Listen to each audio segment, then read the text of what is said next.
Hello and welcome to Totally Totally Booked booked Right right Now. now. Yay. How are you doing? I'm doing great. How are you doing? I'm doing great too. It was a hectic evening, but Mhm. we did We're it. here. Yeah, I'm always impressed that we're able to pull it together.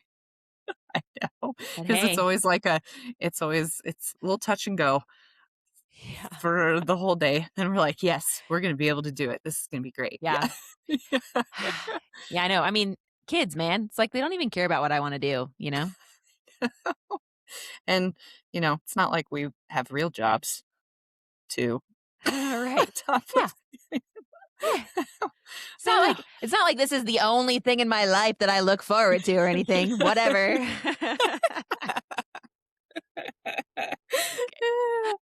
I kid. Okay. I know, I know. It's one of the few things. But anyway, today's episode, we're going to be covering we're continuing on our journey of A Court of Wings and Ruin by Sarah J. Maas, part 2, Cursebreaker, and this is chapters 31 through 40. This is the next episode's going to be the end of part 2. Of So, yes. we're yeah, we're at 20 chapters away from the end of part 2. Yeah. Oh, At this moment, and then after this right, moment, right, right. then we'll be only 10 chapters away, so Yeah, we're yeah. slowly but surely picking away at this book, so, Yes. um, Right. You better get started because I feel like I'm just rambling over here. I I'm just so, w last time we left off, 2 Hybern lackeys showed up in the library that Mm. Feyre and Nesta, were in, and they were there trying to do some research together, and then they showed up, so, little bit of a cliffhanger moment on the last episode for all of our listeners, so I'll get back in now. So Feyre is thinking that she's got 3 options here with the hybrid minions. 1, try to take them on in hand-to-hand combat, which wouldn't go well since each of them have 2 blades and she only has 1 knife on her.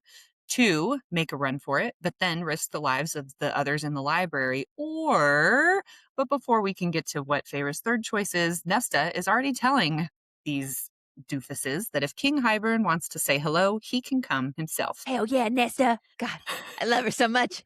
I know, she's so great. The ravens say that he is too busy for little tasks like this. Feyre tells them that they've made a huge mistake. Huge. Coming into her house, and she grabs Nesta's hand and starts running down to the lower levels into the darkness. Feyre is hoping as they descend that one of the priestesses has raised the alarm. The ravens are mocking them and saying things like, "Oh, not so easy to find your way in the dark," and "Ooh, want to know what happened to those queens?"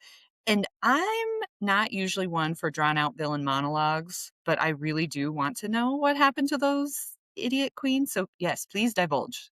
Let's hear it. Yeah. Tell me right now. Tell me. And as they're running, Feyre tells Nesta to just keep going. Even if Feyre trips and falls, leave her behind and just keep going. That first queen, we find out, that practically mowed down the others to take that first cauldron bath, went in young, but came out old and withered and wrinkly. She was immortal, yes, but the cauldron stole from her what she had valued most, her youth. Feyre thinks about one of the things Elain had said while she was spouting off her quote unquote crazy riddles. I saw young hands wither with age. And I just have to complain because Farrah says, from the catacombs of my memory. And I was like, catacombs? Elaine just said this to you the other day. Also, you're 20. You don't have catacombs of memory. Amryn has catacombs. Rhysand has catacombs. You have like a shallow pit of memory. Please. I know, it's like Like, oh, there's no it's like makes me think that there's like cobwebs in there. Like just can't right. simply find it. It's like a lost archived memory, and it is Right. Like I had to drag this up from the depths to remember this which thing that was happened to me 2 days ago. I was gonna say a day or 2 ago. Yeah. uh, the cauldron had something taken from it while Nesta was in there, and it was pissed. So it took it out on the next thing that went into it. Now the rest of the queens are afraid to take a bath for fear that the same thing will happen to them. Right. they're also mad at Nesta for messing up the cauldron. And I was like, that Mhm. is not Nesta's fault. Like, you queens are doing something you weren't supposed to be doing. Also, I was pretty sad they didn't get boiled, I but I guess know. this is a fitting punishment. For one of them, but I agree. I wish that Right. all of them would have. Too bad they couldn't have got, like, had like a hot tub spa day all together Right. and all All just, like, together. jumped in. Yeah. Yeah. Yeah. It's bummer. Feyre also remembers Elain mentioning twin ravens are coming. So Elain must have known, sensed it, tried to warn them. This is like in Feyre's head. This is what she's thinking. Oh, she must have known or sensed it. She must have tried to warn us about these two. It's like, duh. Can we please stop Mhm. sending healers to see Elain to fix her after this realization? I mean, come on, guys. She's clairvoyant. She's seeing Right. things. We're pretty sure Yes. here. Yeah. I mean, and honestly, I was just impressed that Feyre realized this so quickly. I was like, wow, she put it together. Yeah, she actually did a pretty decent job here. So, Mhm. uh, Feyre and Nesta are in the complete dark now, and they keep bumping into walls, but Feyre is looking for something. The ravens, who are behind them still, are like, all right, this chase is dumb. Just give up already. The king is tired of waiting. Feyre fires back. I'm shocked he could even muster the strength to break the wards. He seems to need a trove of magical objects to do his work for him, which was a pretty decent clapback. I mean, he hasn't successfully done anything without the help of objects so far. Right. So, Yeah. yeah, The king is very powerful, but he still is, I don't know, you'd think he'd be throwing his weight around more or right, something. Maybe he's not right, as powerful as he claims to be, or it's like an illusion. He's like the right. Oz. Yes, I could get on board with that. Mm, interesting.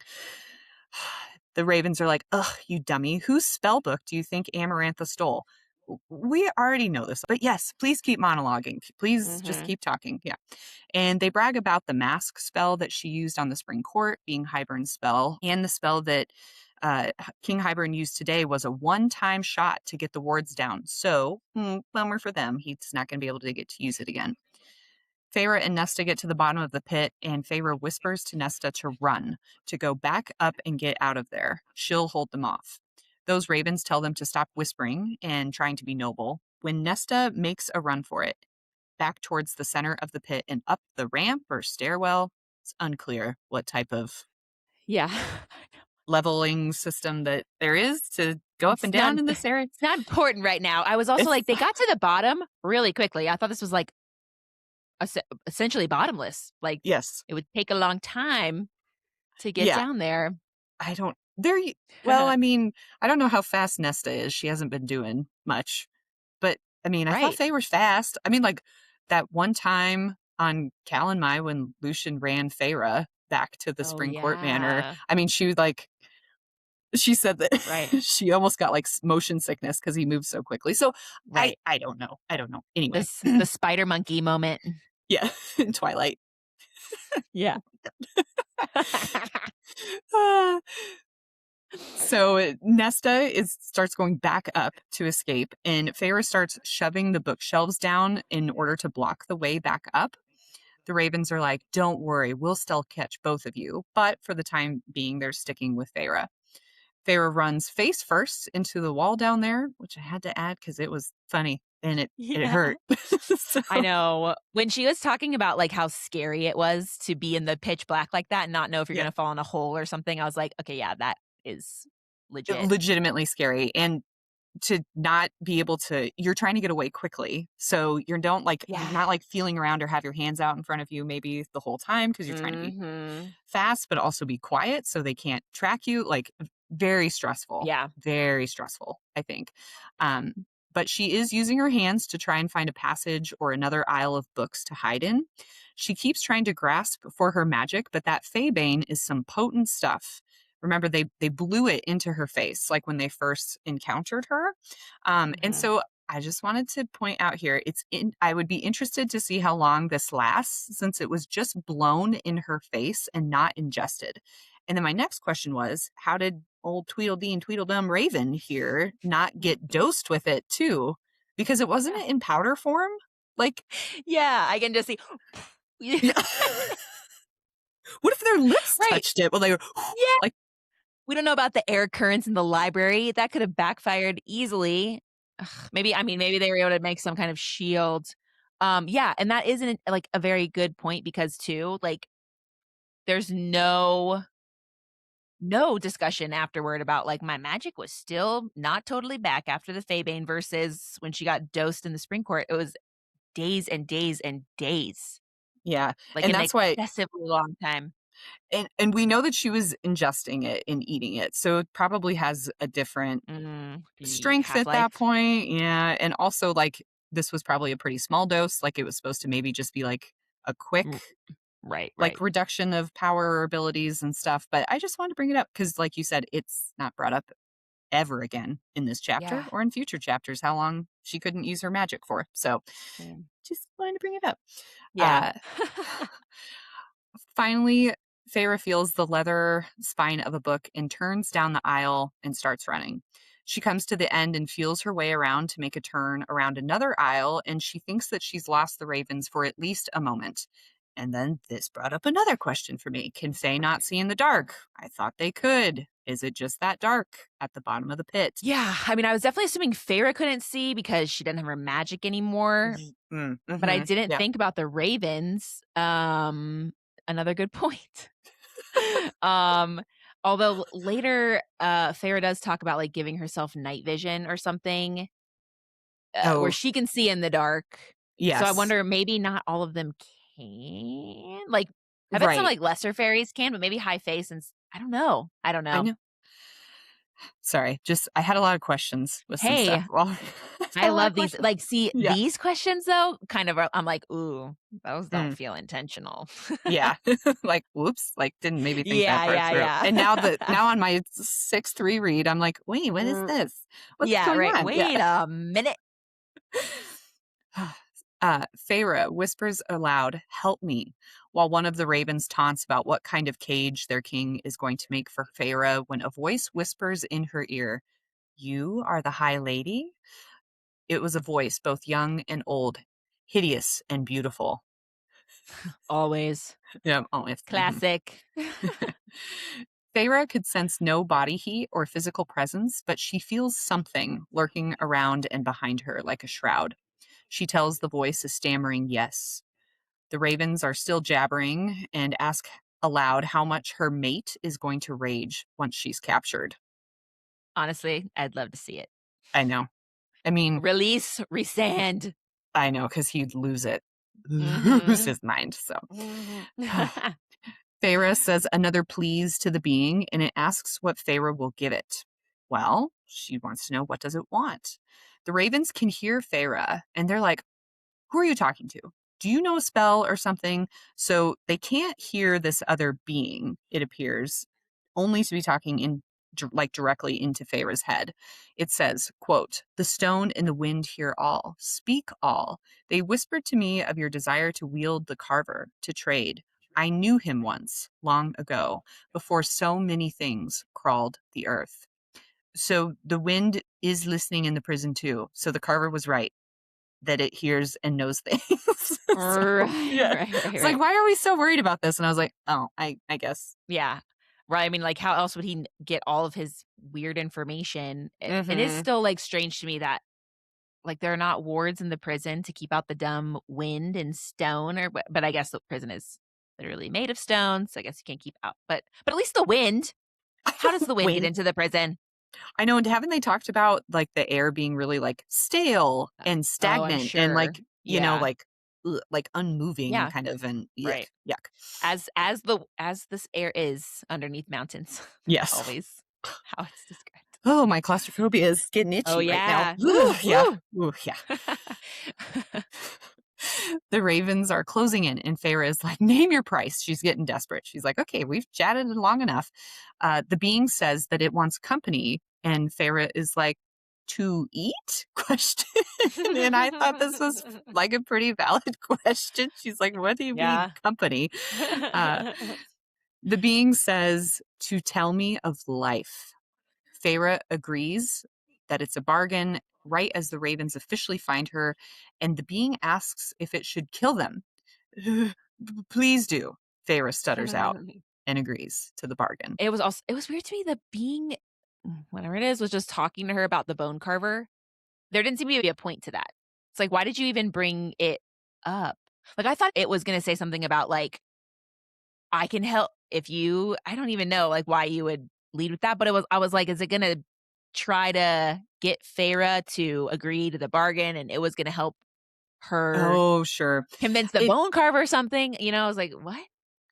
um I I think that it just like was bringing up the fact that it knows the bone carver, like just to show that like, hey, I know that maybe you're on a bit of a quest right now, or or something like that, and maybe you need help. And then or also just Right. to show off its age a little bit and be like, hey, bone carver and I were pals 10,000 years Yeah. ago, or something like that. I don't know. Right. Yeah. Yeah. Yeah, or just being like, "Hey, a little birdie told me that you like to trade Yeah. with monsters. I got a So, trade for you." yeah. Yeah.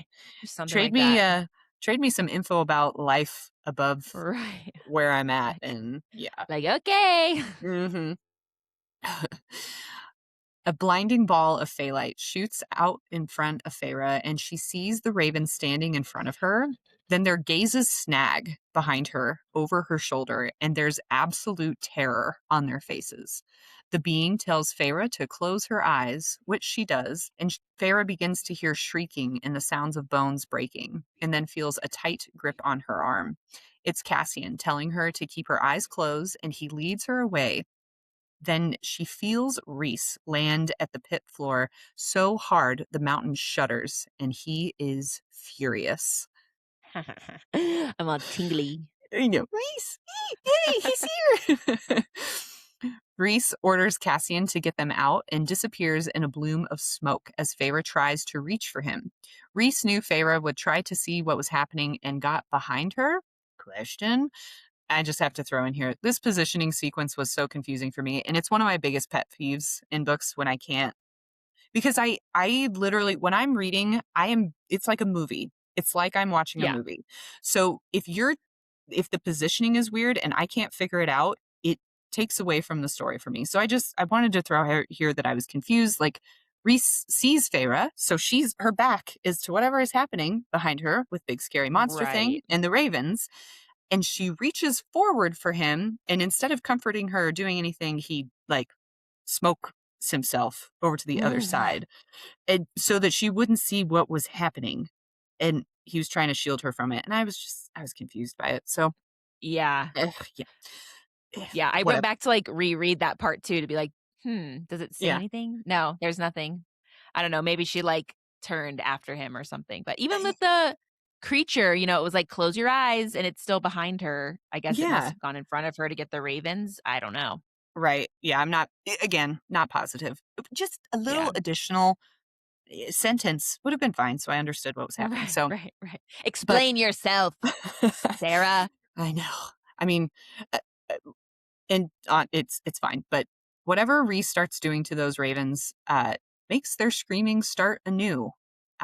And standing at the center of the pit is Nesta. She did not hesitate to grasp Cassian's offered hand as he flew them up the levels of the library. Cassian brings them into the library in the House of Wind and asks Feyre if she's hurt, which she says no. Is the King of Hybern here in Valaris? No, he tells her, but he's stressed and his answers are clipped. Rhys appears and his hands are coated in blood, like he clawed through the ravens with his bare hands, and he is raging mad. Feyre's sleeves are rolled up, and there's a new black band tattoo around Feyre's forearm. Just a reminder, this is a bargain that was made in the Night Court, and therefore it's going to show up as a tattoo. So just wanted to add that here, because I've made some Mm. comments about Feyre's tattoos and their significance, but it does appear that the Night Court is the only one with the tattoo policy for bargains. And now I want to know what happens in other courts when a bargain is struck. Like, what happened to Tamlin since he made a bargain with Hybern, Oh, right? yeah. Yeah. I wonder. Also, I'd be making so many bargains. Tap me up. Hmm. Well, Eh. well, and then I was also thinking, like, Feyre also didn't see Tamlin with any of his clothes off after that bargain was made with Hybern, so Oh, maybe yeah. she just doesn't know if he actually has a tattoo. Yeah. So I don't know. Interesting. So Rhys is back and his tone is super harsh and he asks what the bargain was because he sees Feyre's tattoo. Feyre tells him, quote, that it wanted company, someone to tell it about life. I said yes. Rhys responds, did you volunteer yourself? Feyre said no, it just said someone, and it didn't specify when. So good job, Feyre, for, you did think a Mhm. little bit about that before you Yeah. struck the bargain, it at least appears. Rhys confirms that the ravens were also almost dead by the time he arrived, but, quote, it left enough of their minds functioning for me to have a look and finish them when I was done. Gross. Cassian looks at Nesta and is like, what did you take from the cauldron? That's why Hybern is after you. And she tells him that she doesn't know. Even Amren can't figure out what she took. I have to include this. This is Feyre's internal thoughts. She says, quote, Mhm. Nesta looked to me, and I could have sworn fear shone there, and guilt and some other feeling. You told me to run, Nesta said. And since we were talking about this in the last episode, it does seem that Nesta feels feelings for Feyre that are positive. And I'm interpreting this interaction between Nesta and Feyre as Nesta is shocked that Feyre was about to sacrifice herself so that Nesta could get away. Mhm. Yeah, agreed. Yeah, Their relationship is so complicated. it is. I know. I know. And I was like, Pharaoh, why are you surprised there might be fear on Nesta's face? Of course she's fucking scared. An evil, powerful king is hunting her, and you guys almost just got like captured and some scary monsters down at the bottom of the pit, blah, blah, blah. And I would have to imagine that Nesta was probably feeling some flashbacks because we don't know Yeah. exactly what had happened when her and Elain got captured. Like we don't Yeah. know really. So kind of interesting. Right. But Feyre kind of blows past this and makes sure that is Elain safe? Yes, she is at the townhouse with Azriel, and everyone else, Moore and Lucien, are heading there now. It seems that the King of Hybern used a fleeting spell to bring down the wards. It is, quote, a spell of mighty power, able to be wielded only once to great effect, only capable of cleaving wards. He must have been biding his time to use it here. And I just had to remind myself that King Hybern used the cauldron to bring down the wards when he attacked Valaris. So this must Uh, have been his one shot to bring the wards down with a spell specifically. yes. That is interesting. I didn't think about that. And then, yeah, and I was also like, haha, blew your load for nothing.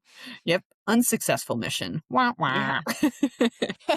Suck it. Don't worry, Amren is currently resetting the wards and seeing if any other of the king's cronies snuck in. Feyre asks Rhys down the bond, what's wrong? Feyre, what do you mean, what's wrong with Rhys? Are You you almost upset? I know. You almost just got captured. Rhys's words failed again, and you made a bond with a monster. Of course, Rhys is pissed right I now. And Feyre tells him to calm down. was like, calm down. I like the fact that it worked. I was like, I would have killed you. When in the history of that Yeah. phrase has that ever been a successful way to get someone to Never. actually calm down? Yeah. Never. Yeah. um, she asks Rhys if he saw the thing that was down there. He said he did not. He didn't look until it had stepped away from their bodies, but Cassian saw it again, and he is not volunteering any info as to what it is or what it looks like. I know. Reese also says he guessed enough about it to close his eyes. Tell me right now, what is it? If you know enough about it, that means it has a name. Do you know what it is? Will we Uh-huh. find Yeah. out later? Uh-huh. Oh, okay, Yeah. good. It has a name. Okay, Yep. at least Yeah. I find out later. Okay. Yes. Yes. Yeah. Yes. Uh, Feyre notes Rhys was sloppy with these kills, and he should have let Azriel interrogate them. But Feyre is trying to like spin it and be positive, and she's like, "Well, that was scary, but it's okay. We got some info from them, and now we know why the cauldron isn't working." And double good news: Hybern is really after Nesta, not me. Yay! Nesta looks terrified, and I'm like, Jesus, Feyre, you have absolutely no tact. None. I know. Don't even get me started. And Feyre wants to know how they were found. Clotho, the priestess, rang the spelled bell that notified them, which I'm assuming is just the inner circle, or Rhys directly, that something was wrong, and Cassian got there first. How did Rhys not just winnow directly there? I don't know. Well, I guess he couldn't winnow if he had to fly somewhere, right, to get to the Yeah, library, and then he can winnow inside the library. right.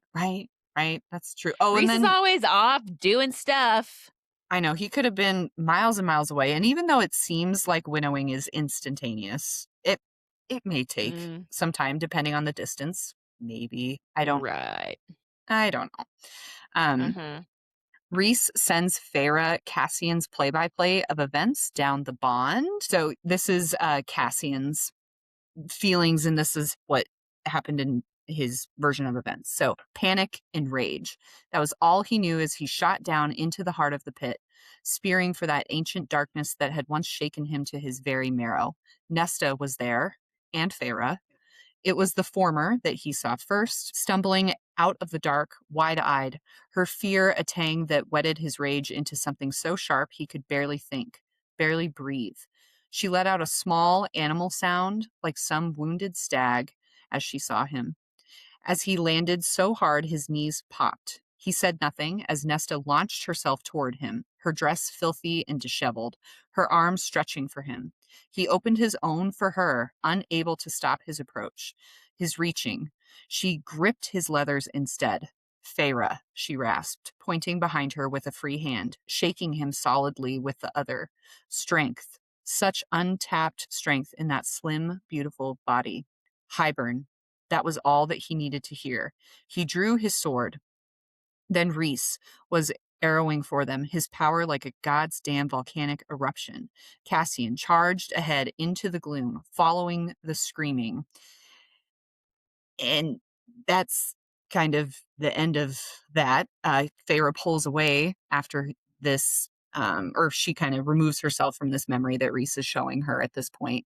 And I just wanted to quickly discuss how Rhys just plucked that memory straight from Cassian's head. Like, does Rhys just have Mhm. carte blanche with his friends' brains and their memories and thoughts? And I mean, I wouldn't put it past him, but I did kind of assume for this one, at least, that Cassian just, like, gave that to Rhys so yes, he wouldn't yeah. have to take the time to explain, which, I mean, that would be pretty sweet to just be like, "I can't it's too much. Just take my memory." Yeah, here, let me show you. Then there's no Right. question about what happened. I'm not going to get my story mixed up. It's all the events exactly as they occurred. So, Yes. So that's kind yeah. of what I was Hmm. I hope Right. Cassian was just like, "Here you go, Yeah. Rhys." And Feyre does leave before she can see what this monster is. So, Oh, yeah. there's no description yet. Show It, me. it's coming, I promise. I promise. Okay. Rhys seems to have calmed himself a little bit and jokes that as long as that thing doesn't have to come to holiday dinners, he'll live with the bargain that Feyre made. Yeah. Mm, Also, like, you have any other choice. Like, wow, so yes, magnanimous of you. it's a bargain. It's happening. Right. Yeah, yeah. Some jokes are made about sending the inner circle down to talk to that thing as punishment if they piss Rhys off. And Cassian's like, no, thanks. I'd rather scrub toilets than go have to have a little chit chat with that thing. And when it's said that Cassian's second encounter didn't seem as bad as his first, he says, well, it wasn't trying to eat me this time. Just he's like adamant. He's like, yeah, sure, it went fine, but it wasn't trying to eat me. It was just trying to eat those other guys. So Right. I was okay. Rhys orders them to spread the word that everyone in Valaris must be inside their homes by sundown, as Amren is going to be out there hunting for any additional Hybern lackeys, and no one wants to be mistaken and have Amren eat them on accident. So, cut now to the whole gang back at the townhouse for a debrief. Rhys says they are not going to tell the Valarians about the attack at the library or why Amren is out hunting. They don't want to look unstable going into the High Lord meeting if word got out. But how would word get out? Bellaris is historically a big secret. They aren't talking to other courts. Like the attack on Valaris, and Right. exposing the city is probably more obvious. Two dudes coming in and infiltrating and them being killed before anybody else really knew that they were there. That's not as Mhm. damaging. I mean, I just or who are they gonna tell? Who where are they gonna Right, get this right. info from? That King Hybern's gonna go, well, let me tell you about that plan that didn't work out for me. Right, right, right. And this is also, like, a matter of state, it's like, why would you tell the public about Hmm. this breach in security? That does seem like something that any government would be like, "Let's keep this under wraps." The public doesn't need to know, if nothing Especially when else, they but well, especially when they successfully stopped it. And, right. like, I don't know, which is then scary to think about, Yeah. but But, mm, you are right, though, like, who would they tell the secret to? mhm. I know. The more I learn about Valaris and, like, the rules around whatever decision making there is, I'm like, "What? Okay." Yeah. Moore argues that they already might look weak from the first attack, but Rhys argues that they've already painted the picture of them as the victors. I don't know why he had to paint the picture. They were victorious in that battle. Right. Anyway, um, and that they handled that situation quickly. So hopefully that's more positive than anything else. Right, that was also, a surprise attack, so it's like, Right. They did nobody the knew best that that was they could. coming. Yeah. And this one too, they didn't know. Like, it, Right. yeah, But you would think after a surprise attack, you you'd make be more some prepared. Yes. adjustments, right, and you don't let Yeah. something crazy happen again. They might have been victors today, but fool me once, shame on you. Fool me twice, shame on me. And Hybern getting back in looks bad, like real bad, like we said.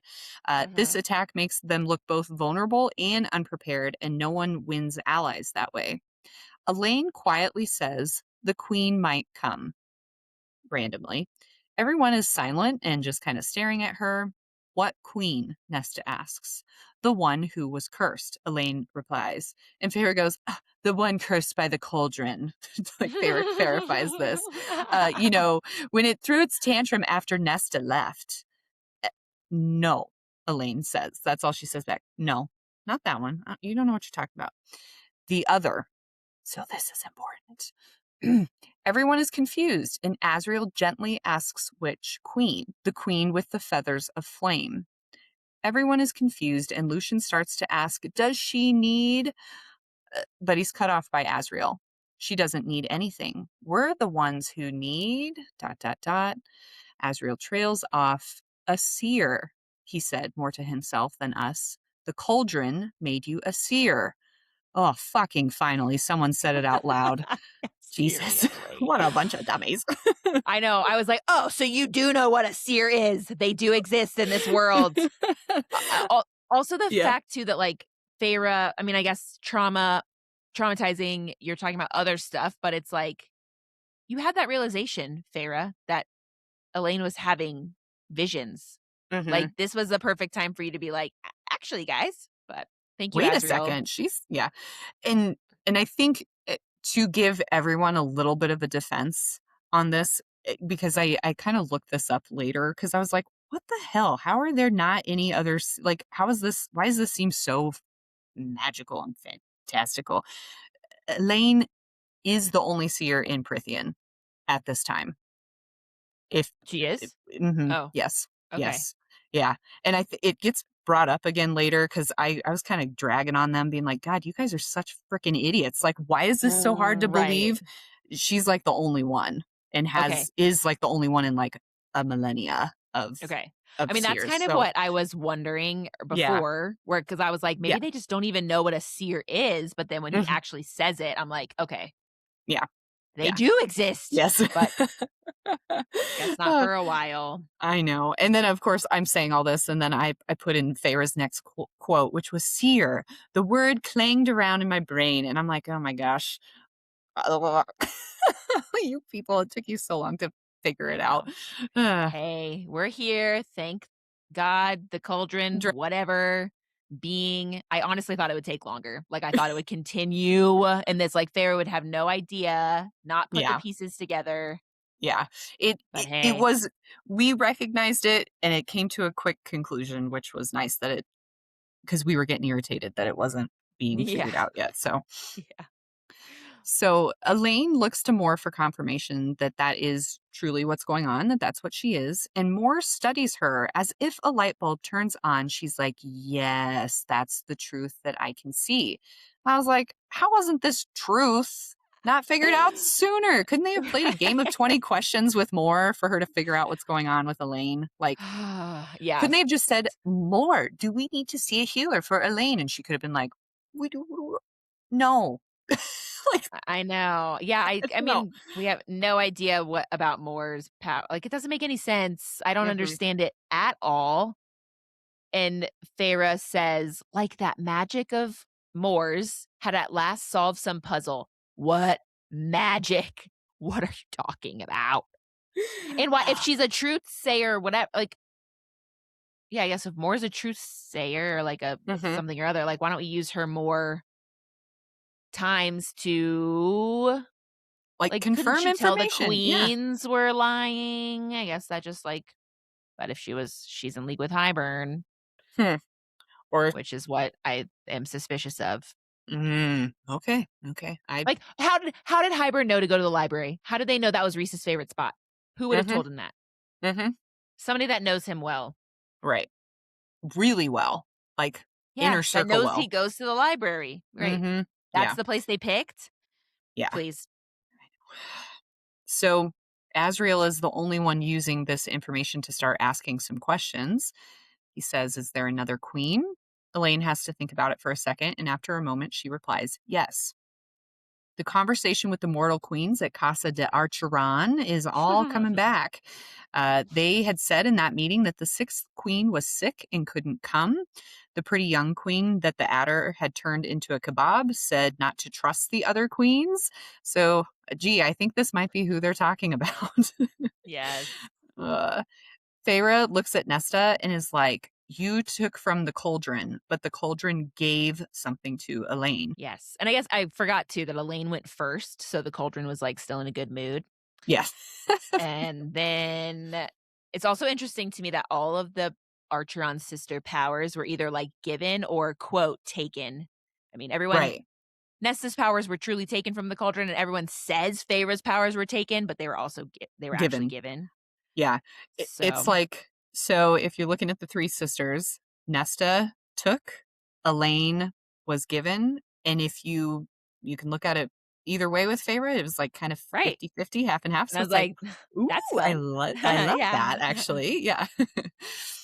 Asriel is just super calm and states, "You knew about the young queen turning into a crone." Elaine is just blinking slowly and her eyes are glazed like she's in another realm and has to come back to the present conversation. Asriel asks if this sixth queen is still alive, and after some seer woo woo, Elaine confirms that she is. Feyre asks Rhys down the bond if this queen could be their ally, but this queen is cursed, as Elaine just mentioned. So Rhys asks Elaine aloud what type of curse is on the queen. Elaine can't see for sure, as she was sold to the sixth queen was sold to a dark sorcerer lord who possesses an onyx box that is more vital than anything. This is important, both the box and this sorcerer lord. I wonder who it could be. Uh-huh. Hmm. Um, I mean, I know who it is, but we'll continue. I So he's also keeping other girls like her. And just like Princess Fiona, by day one way, by night another, this shall be the norm until you find true love's first kiss and then take love's true form. Kidding. Maybe. I don't know what type of curse she's under, but it's really bad. totes agree. Yep. It's like either that or The Swan Princess. Did you ever watch that movie? Oh my, like only 1,000 times in my I used to life. love. Yeah, that first song at the beginning too, I'm still like, that slaps. Like one of my favorite parts from that movie is when Prince, whatever his name is, he starts talking to her and he's like, "And you're so Yeah. beautiful." And she's like, "Thank you. And what else?" Right. And he's like, "Well, but what else is there?" What And else his is advisor's like, Yeah. Yes. love I know, that I do part. love that they give him, like, shit for that, yeah. Yes. A bird of burning feathers, Feyre remembers Elain saying. So, fire bird by day and woman by night. She is trapped there by this sorcerer, and she is pissed about it based on what Elain can see. Moore wants to know why the other queens sold her out, but Elain says that it's unknown to her why they did. Where is this queen located? Quote, there is a lake deep in the continent, I think, hidden amongst mountains and ancient forests. Elaine's throat bobbed. He keeps them all at the lake. Other women like her? Yes and no. Their feathers are white as snow. They glide across the water while she rages through the skies above it. So, Uh, a lake. a A lake. lake deep in the continent. Who do we know that was trapped in / around a lake? I was like, if Cassian and Feyre don't immediately put this together, I swear to God. And of course, they don't. Nope, it's Remember, just. yeah. Remember your visit to the bone carver. Why do you even go there if you don't remember the things he tells you? I know. That's why I was like, we know who he is. And that's why I was Yeah. kind of like, if you were listening to us, you should know who this is too. But Right. you Yeah. know. Yeah. Yeah. Okay. So do you want to say it? Do you want to say who this is, who's got her? Oh, yeah. It's gotta be the bone carver's brother. Yeah, Koshi, Koshe, Oh, Kosh. yeah. Kosh. Kosh Koshi. Magosh. Oh, Kosh Magosh. You jerk. You sorcerer lord Kosh Magosh. Yeah. The thing is, though, there's lots of mystery around the sixth queen. She comes from a realm rich in trades and arms, so all the more reason for those other queens to sell her out. And although Azriel doesn't know her full name, how do you not know the queen of a freaking country's whole legal name? Yeah. Anyway, he does know that she goes by Vasa and is from Scythia. Yeah. I guess that is a good point. Like, there's a lot of characters we don't know their names. Like, we don't know Mhm. anybody's parents' names. Mm-mm. We don't know I Rhys's guess maybe last we name. know. Right. We don't know his parents' names or his last name. We don't know Tamlin's last name. We just learned Lucian's. We like literally only know Feyre's last name. And then at first I was thinking about this queen and I was wondering, I got confused and I was like, wait, do all the queens have their own little realms? But I guess that's just maybe where she came from. Because I imagine they all live in one palace, Palace, which right? is what Yeah. I Okay. thought too. And it almost makes it seem like, or this is kind of how I imagine it.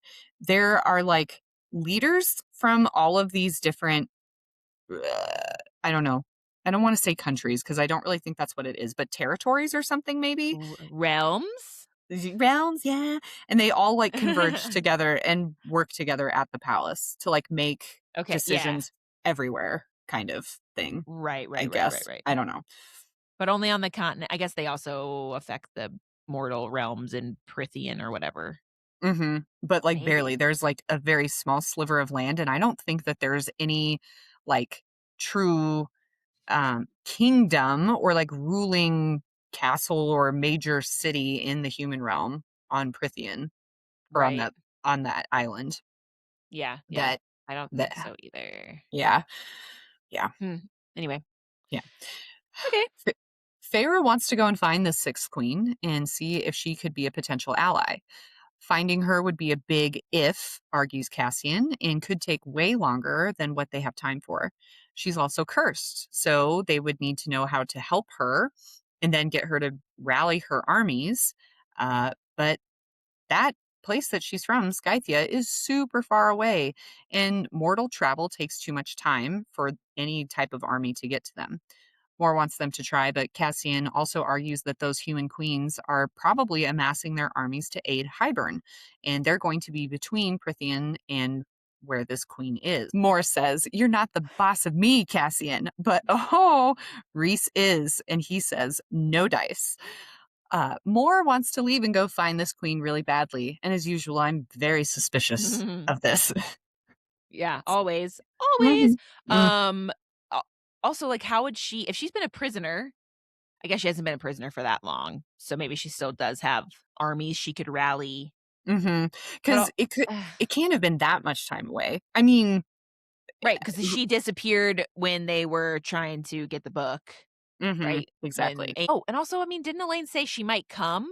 Like, maybe I Yeah. don't even have to go look for her. Maybe she'll just show up. Good thinking. Good thinking. Ah. Moore begins to argue that there's a reason that Elaine is seeing all of this. She must be important, the sixth queen. And Feyre looks around and is like, well, everyone else in this room is important, so I might as well volunteer. And I'm like, God damn it, Feyre, No. can we just go like 10 chapters without you thinking that you're not needed? That would be lovely. Yeah. I was like, no, do not. Not again, please. However, just as she's about to say something and pipe in, Lucien cuts her off and beats her to it. Lucien, you wonderful man. No wonder why I was like, I have no memory of Feyre going on this little adventure. And I was like, oh, because Lucien does it. Oh, yeah, because she didn't. Uh Yeah. yeah. Also, I'm like, more arguably isn't that vital. She did nothing the last time they were at the Court of Nightmares, and like we still don't really understand what she does. Yeah. So I was like, maybe she Yeah. could go on this little field trip. And it's so interesting to me too, because like Rhys has said that Moore is who he will call in when, the rest Yeah, of and his Cassie armies. and Azrael are dead. Yeah. So it's like, so we just don't know. There's so much mystery around all of this. Mm-hmm. Yes. Yeah. Rhys wants to know why Lucien would be most successful.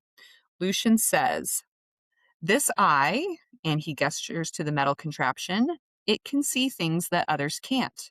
Spells, glamours, perhaps it can help me find her and break her curse. He glanced at Elain, who was again studying her lap. I'm not needed here. I'll fight if you need me to, but he offers Feyre a grim smile. I do not belong in the autumn court, and I'm willing to bet I'm no longer welcome at the spring court. Home, he had almost said it. But I cannot sit here and do nothing. Those queens with their armies, there is a threat in that regard too. So use me, send me. I will bring Vasa, see if she can help, see if she can bring help. And oh my God, I love that Lucian's eye is truly magical, like Moody's from Harry Yeah. Potter. But this little quote was interesting to me, that he never divulged his secrets to Feyre about this. And then it made me wonder if he could actually see Feyre's glamored tattooed arm the whole time she was in the spring court, and he never said anything, because she said that she had glamored the mating bond Right. tattoo. And Uh, yeah, yeah. That would have been crazy. yeah, How would he have kept that a secret though? Like that, yeah. is like he was still kind of in Tamlet. And then he acted so surprised when it was revealed. But it's also, yeah, you specifically say can see through glamours, and Feyre's so powerful, he can see through it. I'm intrigued. This is part of one of my theories. So we'll come back to this. Tell And me. I Tell me now. I'll tell you later in this episode, Okay. maybe, because it comes Eh. up again a little bit. So Lucian's plan is to find her and get her army, or at least use her to sway the human forces to not fight alongside Hybern. It might be dangerous, but he's confident that he can do it. Elain looks at him but doesn't say anything, doesn't glean as to what she may be seeing with this new plan, like if maybe there's some trouble brewing for Lucien if he goes this route.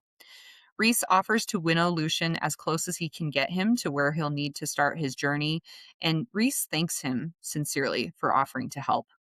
Feyre is picking up that Lucien is maybe not quite as thrilled with this little adventure. He might be being a little bit of a martyr, and she asks him if he really wants to do this. He looks at Elain and says, yes, let me help in whatever way I can. Nesta looks concerned as well, but Feyre thinks it's probably not for Lucien, but for Elain. What would happen to her if something happened to him if the severing of the mating bond occurred? And I was like, oh, like, didn't really Mhm. think about this. But like, because I thought that maybe not die immediately, but I didn't think that mates lived long without their counterpart. But they haven't confirmed and presented the food and did the bang bang. So are they really mates? Yeah, like, you know what I mean? They could be mates, but they're not mated. So I mean, think of how Yeah. the bond was not really like it is now between Feyre and Rhys before they actually Right. were mated. So would it be okay? I Totally. don't know. Yeah. Yeah. I mean, I have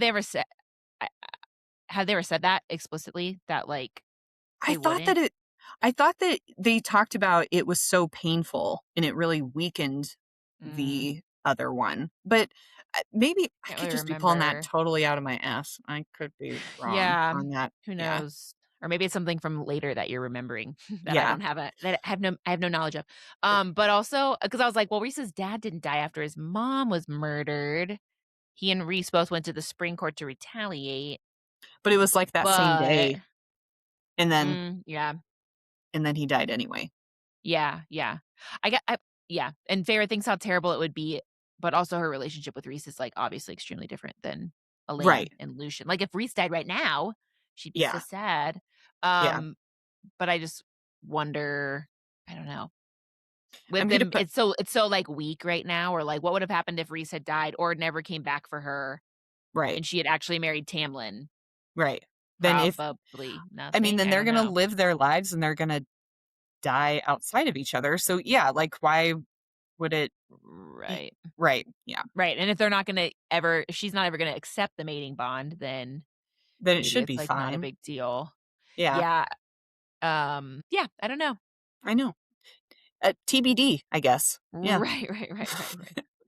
Maybe nothing bad will happen to Elaine. Why are we so worried about Elaine? She seems fine, honestly. I mean, I know she's struggling with her seer powers, but it's not like we Right?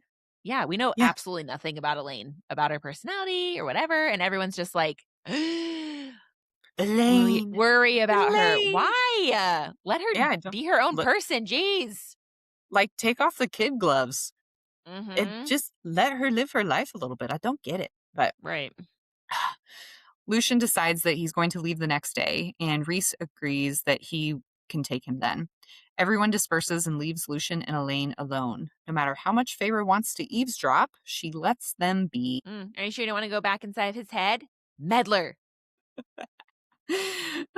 And Feyre takes Rhys to wash his hands that are still covered in blood from killing the Hybern ravens. Rhys seems very cold and detached, so Feyre tries to coax him to talk a little bit about what was going on in that brain of his. Rhys is feeling kind of hopeless about Hybern breaking down the wards twice now and also breaching the library. That is supposed to be a sacred and safe place for the priestesses, and look what happened. Feyre thinks here that Rhys also used to go to the library for solace after Under the Mountain, so maybe he's projecting these feelings of the library now being tainted.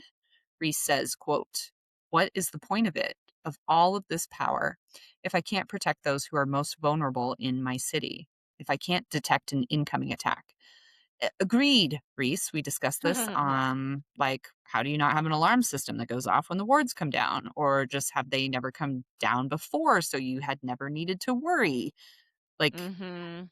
I mean, and Yeah. that is like literally the only thing I could think of. Yes, there are wards to protect it and to like make them turn around and like be like, oh, I have something else I'm supposed to be doing. Like it's supposed to like keep them from Mhm. entering the city or the limits of this, like the city limits and stuff. So it's Right. like, have you just never been vulnerable in a place where you could be attacked? So it's never been as much of a worry. And now that it's just happened twice, so in such Yeah. short period of time, like, yeah, That's a good point. I could see it probably being new territory. Reese just messing up Valaris's legacy. No big deal. ick. Ruining everything. And Reese also kind of feels like maybe this is his karma for involving Kier and allowing him access to Valaris and betraying more. And I mean, maybe actually a little bit. And then Reese tells Feyre he's really not upset about the bargain that she made, but she teasingly tells him that she actually wasn't worried about that. She wasn't worried about him being mad, to try to lighten the mood. She tells him what happened today wasn't his fault. Hybern might have a book of spells, but so do they. And the only way is forward. Reese seems to finally unclench and jokes a little bit that she's due for a salary raise for her counsel and quote unquote other vital services, which actually felt icky to me, but he was just joking. Guys, okay, he was joking. He was Right. joking. It's like, don't joke about paying me for sexual favors, please. I It's know. never funny. No. So Amryn did not find any Hybern snacks while out hunting, which was a bummer for her, but also good thing that no one else got into the city. Moore told Feyre the next day that some Valarians put lamb's blood out on their doorstep as a peace offering and to signal that there's no bad guys here, so please move along. When they're having this conversation, or it's been described about Amryn, it seems like the people of Valaris are aware that there is a powerful being that protects them, but they don't know that it's specifically Amryn, from what I understand and can tell. But then she did scary things Yeah. in Valaris when Hybern first attacked. So maybe they Yeah, or they think that say she's. the book says something about, like, that the tiny little cute fae is the Mhm. creature that, protects them or something. Yeah, I as the don't know. boogeyman, or yeah, however, Right. however. Yeah. Rhys spent the next day after the Raven attack talking to the priestesses that had let the Ravens in and how they had forced themselves into their minds to allow them entrance without being vetted. Rhys and Moore talked through and were just generally supportive of the priestesses and help them cope with what had happened. Rhys was assuring them that everything was going to get put back to rights. This little side quest for him and Moore also seemed to heal the damage between them. Right. And I love I love how Farrah is thinking about how the ravens going into the priestess's mind was such a violation. I mean, it 100% was. But I'm sure the ravens had no other choice. Like, their They were boss told them they had to, and they're just protecting Hybern and the people they love. And oh wait, sorry. Those are always Farrah's reasons for going. Yeah.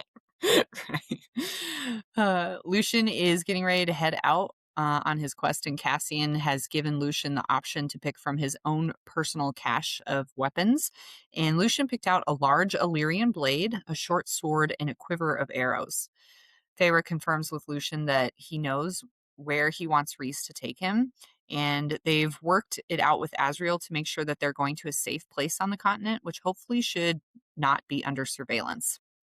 Feyre gives Lucien a hug and tells him thank you, which to me feels like this is an all encompassing thank you for how he trusts the Night Court, what he's doing for them Mhm. now, how he's treating Elain for not running back to Tam Tam yet. Like, just like, Right. thank you for being a friend kind of moment. Thank you Um, for being a friend. Rhys goes to take Lucian's hand to winnow him when Elaine appears on the stairs. She doesn't say a word or make a move to get any closer to Lucien, but their gazes hold for a brief moment before Lucien gives her a short bow. The movement hiding the gleam in his eye, the longing and the sadness. And when Lucien turned to signal to Rhys to go, he did not glance back at Elaine.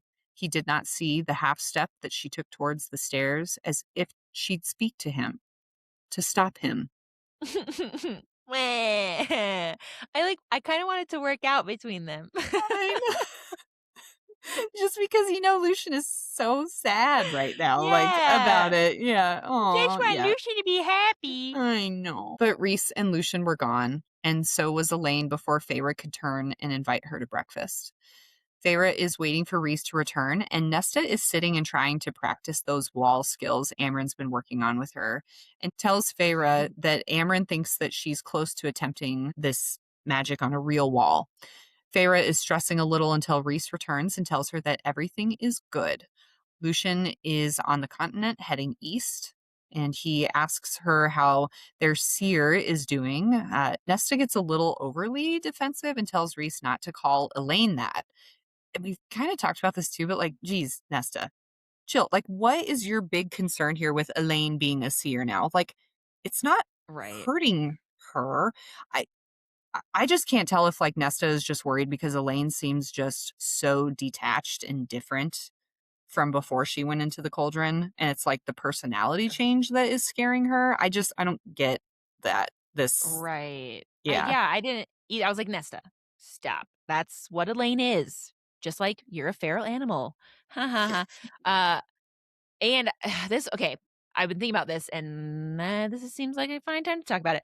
I was thinking, like, what if their mom Archeron mommy made all of her daughters promise her different things on her deathbed, and like Nesta's promise was to protect Elain at all costs, or like something like that. Like, Mhm. why is she's so obsessed with making Elain, Right. like making sure Elaine's comfortable and happy, but also it's like just this weird overprotectiveness, but not even still letting Elain be her own person. It's like like stifling her Mhm. completely. Um and even, Feyre's promise was, at first I was, like, thinking after so much time, it was like, "Make sure that everybody doesn't die," or, like, "Make sure you feed them," but it's just stay together and look after them. So, I mean, maybe that was everyone's promise, but Nesta interpreted it differently than Feyre, or, like, somehow Feyre took up the mantle of, like, feeding everybody. Mhm. Um Yeah. and then I was like, because I mean, if her mom was descended from that Fey line that Yeah. trapped the bone carver's siblings, Mhm. um, like maybe she has some kind of power, or like she was able to sense something in the daughters. And so she gave them specific tasks as she was dying that she knew would like hone certain skills for them or something. Another thing I was thinking about too is then like if Nesta was made to promise something, seems like she took, if it was to protect Elaine, it's like that Mhm. promise never made her resentful. Like, she seems like she's happy to do that thing. She's, like, very Mhm. obsessed with taking care of Yeah. Nessa, versus, like, Feyre's path made her resentful of her family and, made her feel worthless and all of these things, and it's like that we're kind of, like, watching their divergent paths because like, Nessa's kind of a foil to Feyre. They've had a Mhm. very similar journey. Yeah. Like, they both got turned immortal against their will. They both were brought to Prythian against their will. I mean, I guess Elaine kind of was too, but she's just such a minor character. Like, Right. she Like, has we don't no development at all. Mhm. Um, and so, yeah, I don't really know where I'm going with this, but it just seems like we're watching them. It's like they started out kind of in the same place and they chose different ways to deal with what they were given. And Feyre pretends like Yeah. she's handling it well, but she's actually fucking not. Yeah. Or it's like they're having a parallel journey, but their reactions to those journeys are so different. Like, Right. they are going like you're saying, they're going through these same life experiences, but instead of, like, reflecting with each other or kind of leaning on each other or being, like, more understanding, it's like because they up until this Mhm. point, it doesn't appear that they've ever figured out how to communicate with each other. They both, like, just think the other is always trying to antagonize. Yeah. Like, Nesta's always trying to get at Feyre, and then vice versa. It's like they Mhm. can't just have a normal conversation, but it would almost make sense if, Right. like, their interpretations of the same message from their mother on their deathbed, like, drove them to these 2 kinda separate outcomes And, like, of extremes, you know? Right. Mhm. Yeah. Huh, interesting. Feyre asks Rhys down the bond to not provoke Nesta, and before they can flirt anymore, Amren flies through the front door of the townhouse. Hybern has attacked the summer court, and Adriata is under siege. Amren, how did you find out about this? Are you still chit-chatting with Varian? Ooh.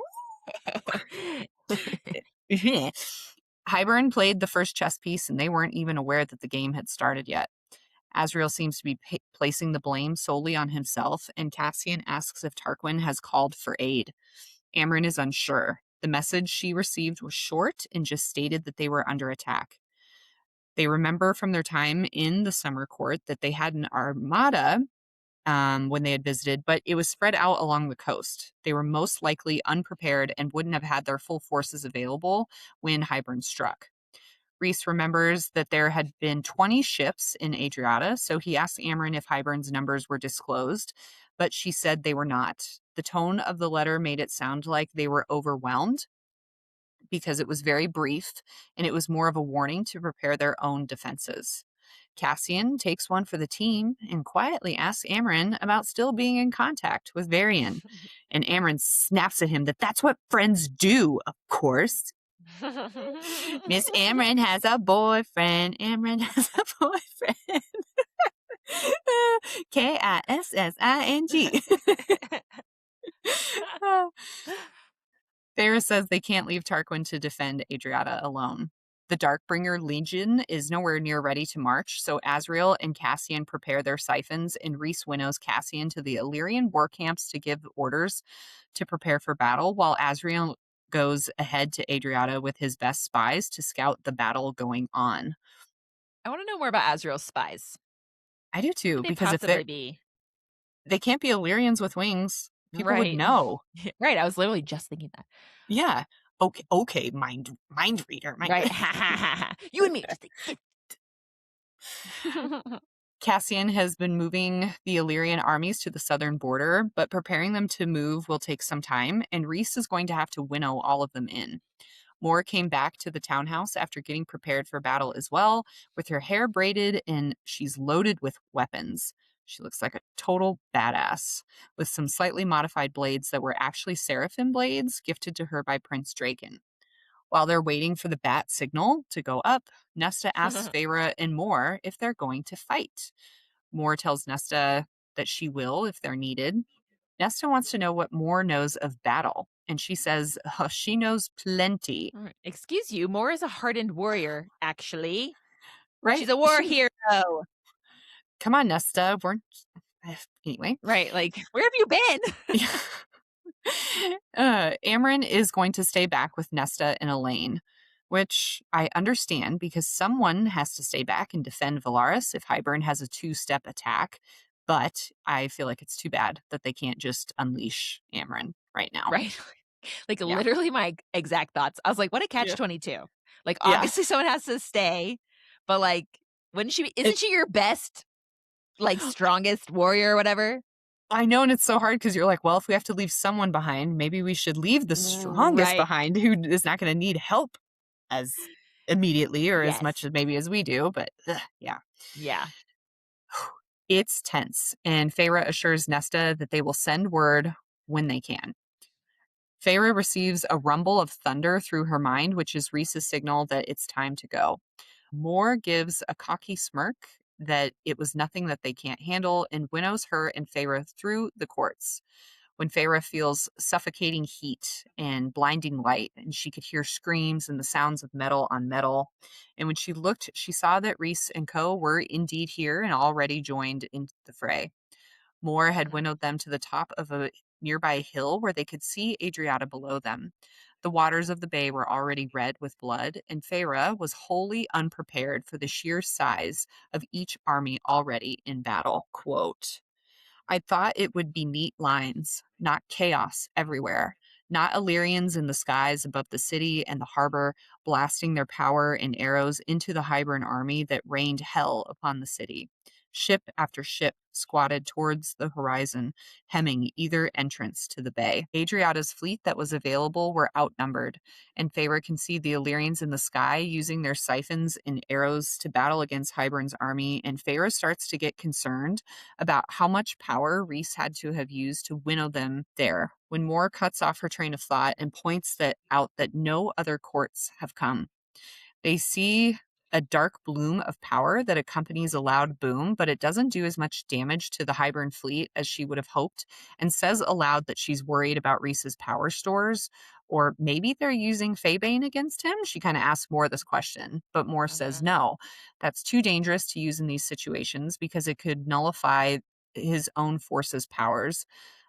Moore is visibly distressed, however. She says, I knew it was coming, another war at some point. I knew battles would come for this war, but I forgot how terrible it is. The sounds, the smells.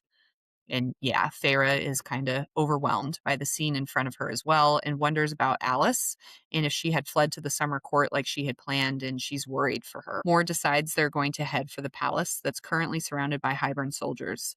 As some ground rules, they need to stick together, not go down any hallways without assessing first, and if Feyre freezes or can't be on the offense, then Moore requests that she defends her back. Feyre says she can manage the killing. Remember when she defended Valaris? She's ready to kick some Hybern butt. Last few things. Yeah. Leave the wounded to the healers, and they do not stop until there is victory or a retreat is issued. Moore swallows hard and winnows them into the palace. They land in the greeting hall, and Feyre can see Illyrians diving in neat line towards Hybern ships in the bay. From Feyre's last visit, she remembers the lower floors of the palace hold the lesser Fae, who are servants, and from what they can hear, the high Fae are barricading themselves in the upper levels, leaving the lesser Fae trapped below. Moore indicates to the stairs going down and says, quote, this way, they're 3 levels down and climbing, 50 of them. And how did she ascertain this information? Is Rhys sending her stuff via brainwaves? Is it her truth sense? I am unsure how she knows this. Yeah, same. I don't know. I didn't think about it. Are you suspicious of I something? am suspicious. Well, just why Yeah. does she know? I mean, How I does she? guess, yeah, again, if she's in league with Hybern, I she know knows where they're coming she knows the exact number that are coming up to that are from. like that are surrounded the palace or that are breaching it right now. Like where? Yeah. But Feyre does think to herself a whole ship's worth. So it's like Yeah, yeah. they So seem to maybe like know they're who using some knows. guessing numbers based upon what they visibly saw before they arrived. Yeah. I don't know. Yeah. Yeah. Huh. Anyway. So yeah, Feyre and Moore fight their way through the palace. Feyre kills a guy by drowning him. It's violent. She like makes a snake out of water and shoves it down his throat so he can't breathe. She's just being ruthless and meting out her own brand of justice. More jokes. Remind me not to get on your bad side. Yeah, more. That is a legitimate concern. If you betray Feyre, she will make you suffer and she will feel nothing. So, whatever you got going on, whatever secrets you're hiding, you better think twice about that. Okay? Yes, think twice more if you're feeling it backstabby, okay? Also, just kind of to reiterate what you just said, death by any or all of Feyre's forms of killing sounded ruthless and ouchy. Mm-hmm. Yeah. Kind of Ouchies. scary. Yeah. Yeah. No thanks. uh Moore and Feyre also, they find a room of fairies being hurt in some way by Hybern soldiers. What exactly is happening to them is left to our imagination. We have a pretty good imagination. Mm-hmm. This whole part while I was reading almost felt like Feyre, as our narrator, was having an out of body experience. Like she's just telling Yeah. us that they killed people, but she does not want to go into any of the details on what's Yes, going on. yes. Yeah. Kind of Yeah. classic war portrayal of like, oh, your vision's blurry, sounds are muted and muffled. You're just like, Mm-hmm. yeah, shit's crazy. You got to kind of have blinders on. You got to be focused on what's in front of you and kind of Yeah, not worry too much about maybe somebody screaming in the right. background. Yeah. Does seem horrific. Hmm. Hope I'm never in a battle. Yeah. Um, the soldiers that were just so yeah, they are killing these guys. The soldiers that were just slaughtering the fairies got a quick death, and the ones that were doing other stuff are made to suffer. So Feyre and Moore also leave 2 of them alive, so the surviving fairies can kill them. And I was like, I know it's war, but do your typical citizens want to partake in bloodshed like that and like mar their souls or whatever? I mean, I get Yeah. like immediate justice. Yes. And gratification from, Yeah, yeah. yeah, depending on who you just watched get hurt, but Yeah. I don't know. Seems crazy. Also mob mentality, get out Yeah. the pitchforks. Hmm. Next, Moore and Feyre encounter some summer court soldiers that are about to be overwhelmed by Hybern, and they help them. Feyre extends her hand, and darkness overtakes everyone. So the summer court soldiers are terrified. Feyre gives herself night vision. I want to make an important note here that Feyre says she shifted shifted her eyes to night seeing. This will be explained in Okay. episode 511 of the TBR podcast on our ACOTAR coverage when I In give you 8 all my TED Talk. years. Yeah. When Yeah. I have my 3-hour TED Yes. Talk of all my unhinged theories for this. Yeah. Right. Okay. So this is what we were talking about earlier when they were in the library and Hmm. she couldn't see what I was kind of thinking about. And like when she hunted down those Hybern soldiers that took Rhys from her at the end of Hmm. Mist and Fury, like that's what she like turned her eyes so she could see in the dark. I feel Hmm. like that, and she's doing that again here. And that's, she couldn't do that in the library. So, I mean, I guess we know Feyre can't see that. But I was also like, I mean, I guess this is like her special dark magic. So like, Maybe. maybe other people can't see, and that's why she can't either. I don't know, Now, real quick, which but she High says Lord something. is the shifter? Pam Lamb. Hmm. I Okay, know just, the one yeah. thing she doesn't want to do, Yes. shift. Hmm. Um, Right. And also, but here to just like shit on everything, although maybe not, because more might be other. Feyre says, more, I think, was born able to see in darkness. Oh my God, what a thing to say. I'm like really playing into whole more is a witch theory. Yeah. Yeah, I like that theory. Yeah. Ha! Yeah. Lucky Moore didn't get hurt at all Yeah. during this whole thing, so we can see what color her blood is. Tell me now. Anyway, so Feyre, she kills all the Hybern soldiers in the dark. Feyre and Moore clear the palace to the lower levels, and then they go out into the city streets. They're fighting and killing for hours and hours. They're exhausted, covered in blood, etc. And again, it's like she's dissociated. She's like, I stopped being able to feel a great many things as we killed and killed and killed. Ugh. Yeah. Horrible. Feyre Yeah. tries to check on Rhys down the bond, but his mental shields are so strong right now. They're like a fortress that Feyre can't penetrate. But when she lays a hand, metaphorically speaking, on his shield, he opens it, just a crack, and she's able to slip inside, and then the crack snaps closed behind her. So now her body is with Moore, but she's in Rhys's mind, seeing what he sees and feeling what he feels. Just it seems super dangerous in these circumstances. And then poor Moore, now she has to like protect Feyre's limp body. I know, because that's exactly what I was thinking. Like, Feyre, like, once she entered Rhys's mind and she's hanging out in there, like, she's not in control of her own self Right. anymore. So they're in the middle of Yeah. conflict in a battlefield. Right. And now she's like Rhys. Yeah, Rhys, what are you thinking? Yeah. Right, because she says it's like she can't. All she now is able to see or feel or whatever is everything that Rhys is seeing or feeling. So like Right. wherever her body is doing, she does not know. Mm-hmm. Feyre feels the Hybern warship shudder as Rhys lands on it, and he missed a bunch of soldiers. And this made me a little afraid of him because we've heard of this ability, but this was the first like on-page example of seeing it in person. And it was just He's scary. Yeah. fucking him up. Rhys is exhausted, and there's something wrong with his power. Like there's a damper on it. The Illyrian siphons have also been affected. Tell me how. What's happening? Right. Yeah. What is emanating from this? This battle should have been over a long time ago, but it's like Rhys's power is oily and harder to wield. He fought across Adriata to get to this warship where the damper was emanating from. And then Feyre watches helplessly as the King of Hybern himself emerges from below deck. I know. I was like, oh, God. Rhys is armed. His swords are dripping blood on the deck. Honestly, hot. While the King of Hybern is unarmed. Feyre's just trying not to distract Rhys. And I just want to say, I don't even know if I breathed reading this part because I want to make sure that Rhys would not be distracted by me either.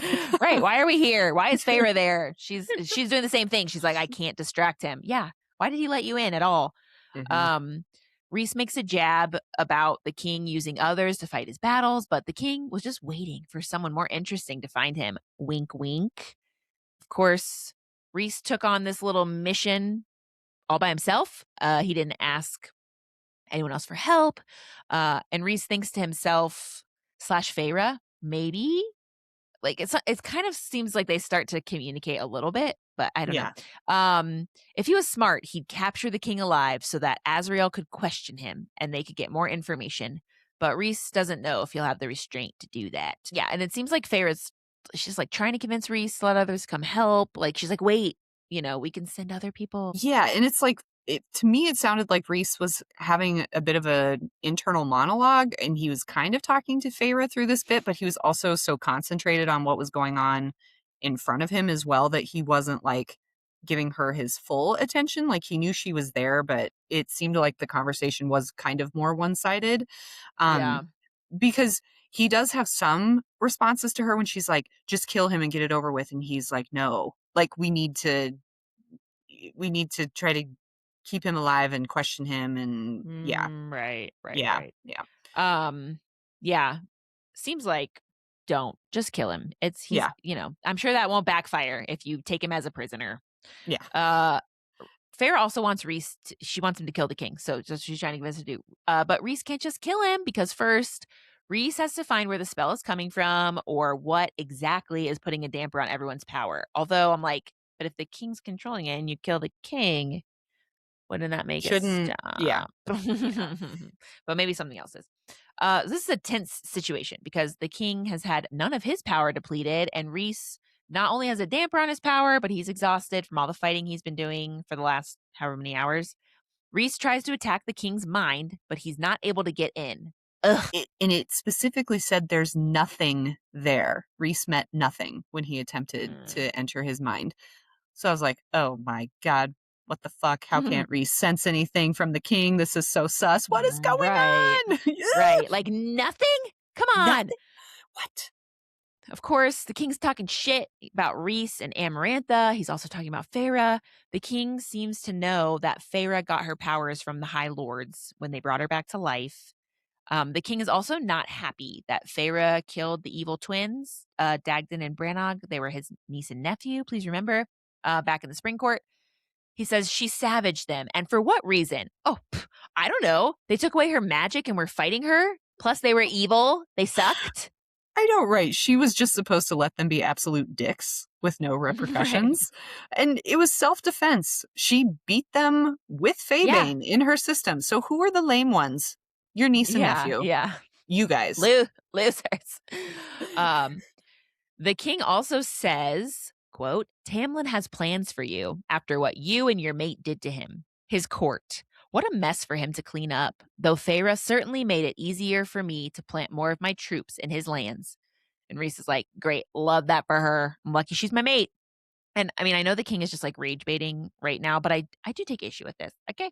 Yes, Feyre is responsible for the crumbling of the Spring Court, but Tamlin had already made nice with Hybern. He was like letting them into his territory. Yeah. Right? Like they were scoping out the wall and like deciding where they were going to bring their troops in or whatever.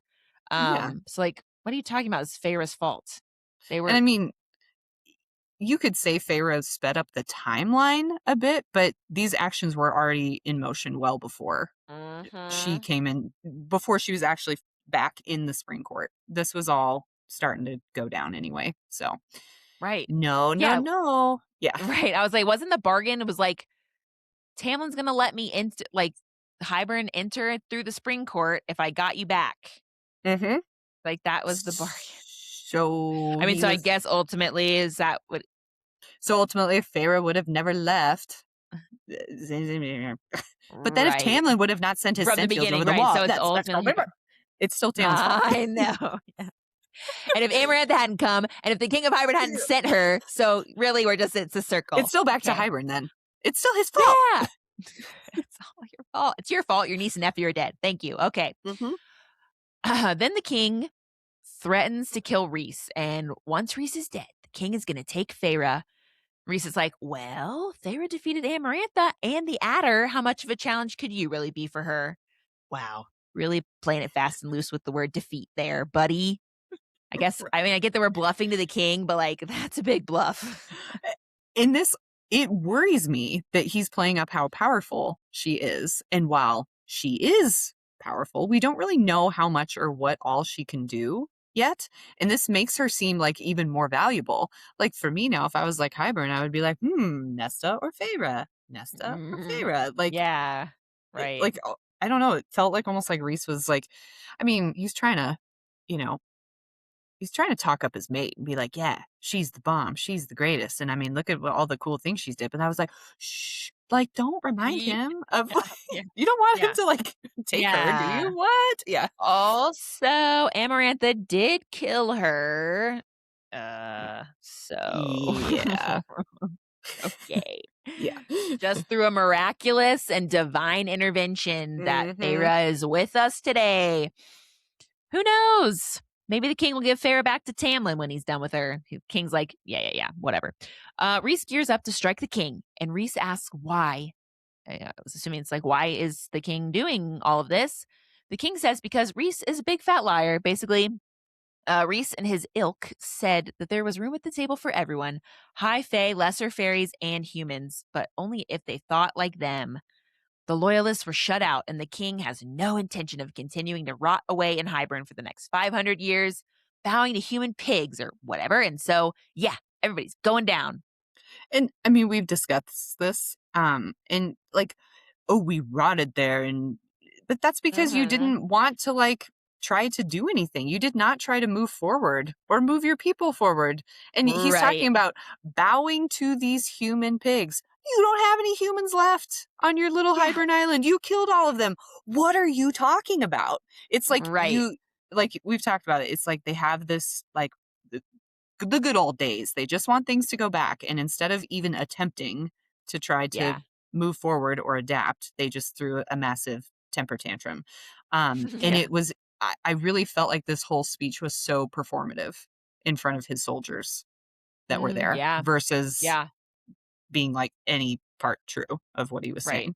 Yeah. Yeah. And Hybern's the one place that didn't have to give up any of its territory, right? It Yeah. kept everything. Yes. So if you had Because just they were partaken in completely above, trade. yeah, they were completely above the wall. Yeah. Yeah. Right. Yeah. um quick quick whining. Right. King, get over it. Hybern is going to reclaim what is theirs, and Rhys like, bring it on, baby. Rhys throws a spear of power at the king, and it goes right through him. And then the king's like ripples, and he's fine. It's like he pulled a Luke Skywalker fighting Kylo Ren. He's not even really Yes, that's exactly. I imagined it. In fact, in this there. scene, King Hybern was Luke Skywalker, and Reese was Kylo Ren. So, home. Nope, nothing there. Love it. The king's like, haha, you thought I'd actually be here at this battle? This is just a taste of what's to come. And then he vanishes. The damper around everyone's power disappears, and Reese's power comes back in full force. And Rhys missed everybody that's still on the boat. No more fucking around.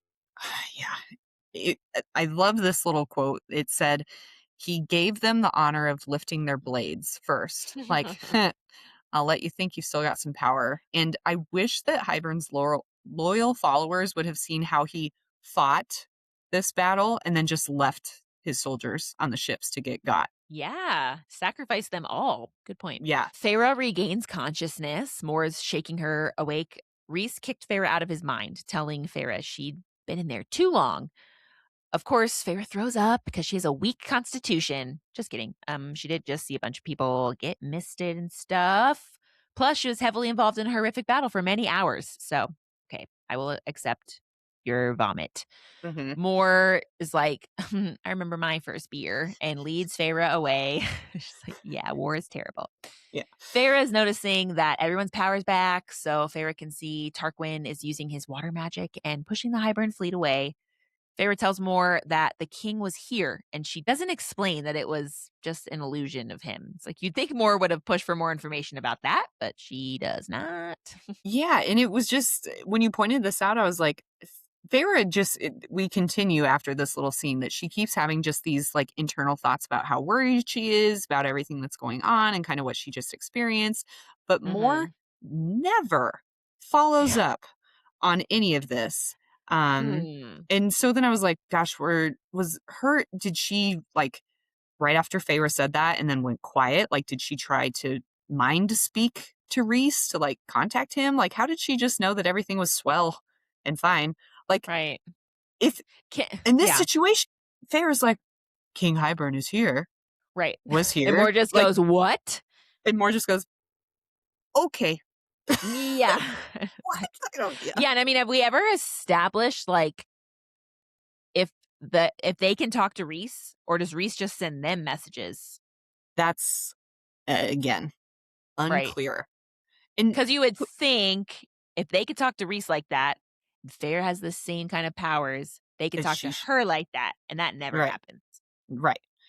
Yeah. And it almost makes me feel like, yeah, like I don't know. Right. I'm Or unsure. Moore was like, what? And then she was like, huh, because she knew the king wasn't supposed to be there that day. And then Feyre said that. Right. And then I'm sure But then Moore it can't be worrying for calls her. back to in Mist and Fury when Feyre and Cassian are training together, that Cassian says that he felt an absence in his mind when Rhys was stuck under the Mhm. mountain for those 50 Right. years. It went It quiet. Yeah. quiet. So that makes me think that you're like you said, maybe they can't communicate directly back to him, but he can somehow send messages to them. Right. Yeah. Yeah.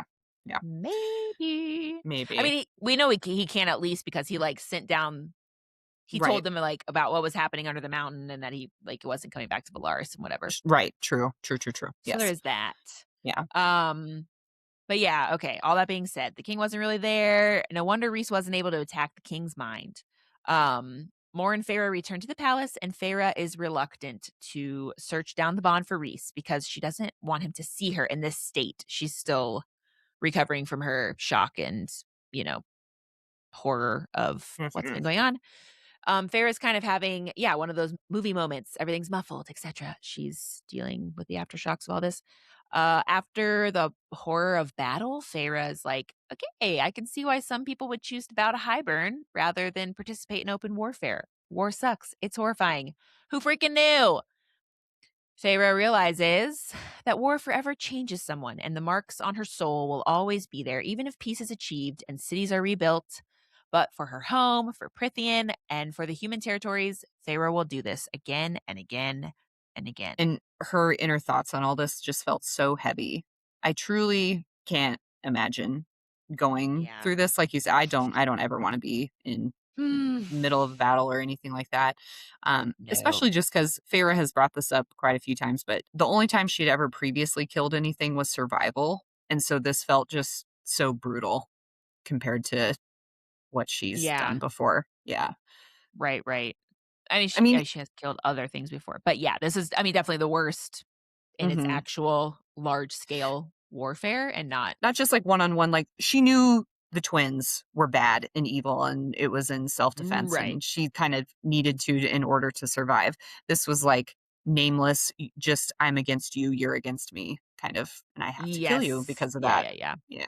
Yeah, yeah. Or like when she rescued Rhys or did other stuff too. But yeah, the middle level of the palace, it's like Grand Central Station right now. It's very busy. All the wounded are being brought there.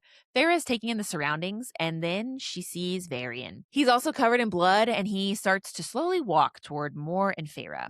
Feyre is too exhausted and just dead inside right now to shield herself, so Mor does it for her. They're not sure what Varian's going to do since those blood rubies are still in effect, but Varian tells Feyre he is in the dining room. And Feyre thinks he's talking about Rhys, but he's actually talking about Tarquin. Jump scare. Tarquin, like, is poring over maps and stuff with his advisors and does not look happy to see Feyre. Tarquin tells everyone else in the room to leave, and Feyre remembers how the last time she was here, she went into Tarquin's mind and made him trust her, even though he was suspicious of her. And then she broke into the little temple, ruin, whatever, stole the book. Tarquin tells Feyre he thought she was here to finish the job.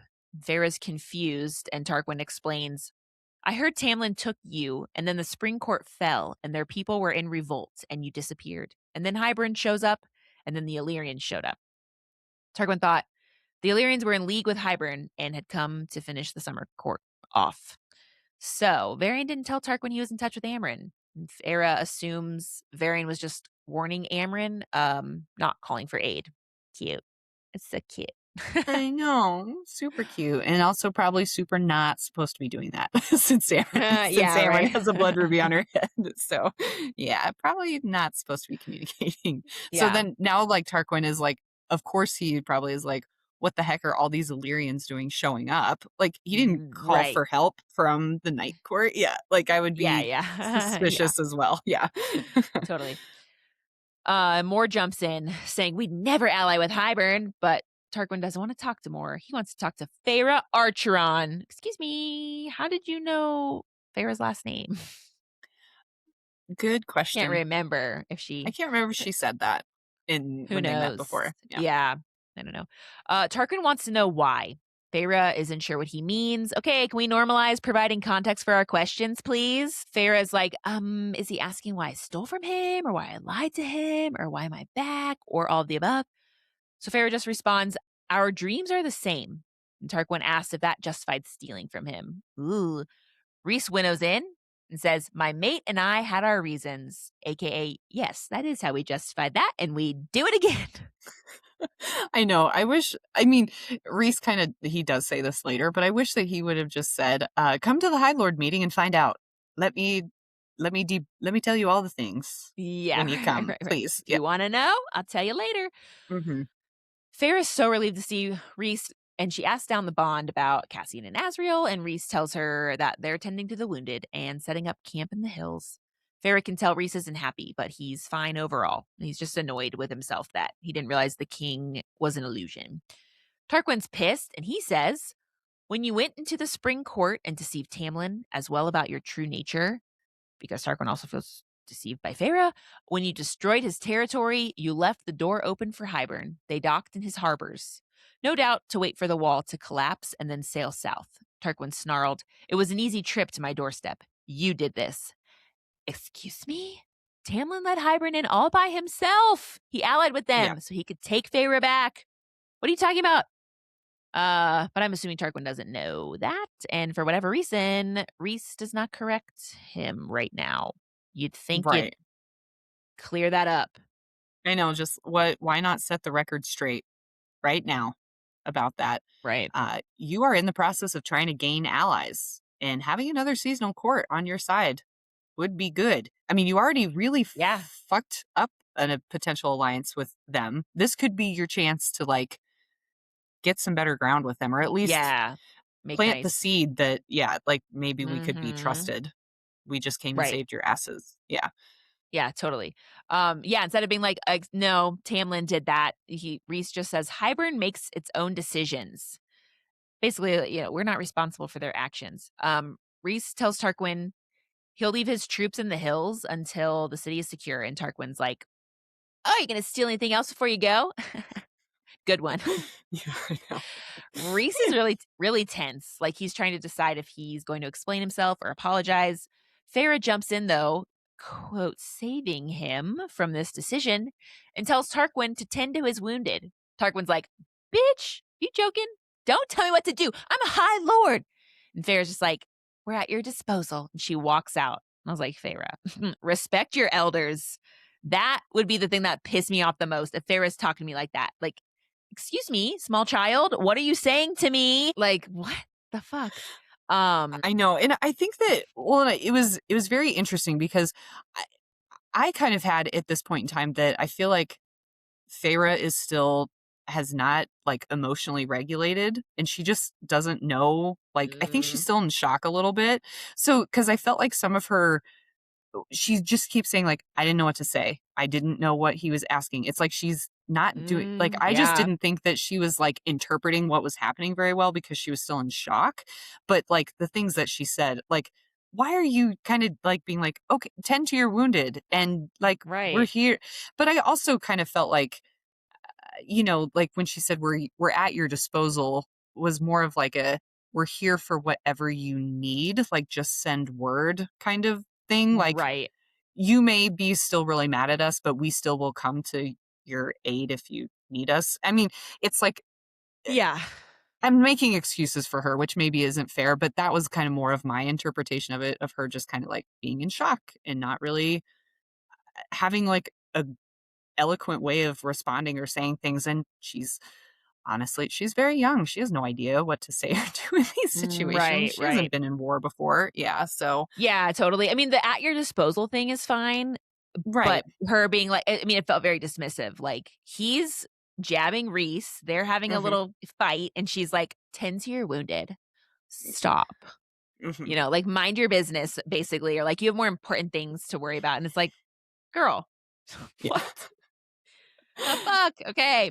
Also, just some additional context. This whole situation does super suck for the Summer Court because Amarantha destroyed their cities during her reign, and they have been rebuilding and trying to recover from all of that. That was talked about a lot when Feyre and Rhys were at the Summer Court in Mist and Fury.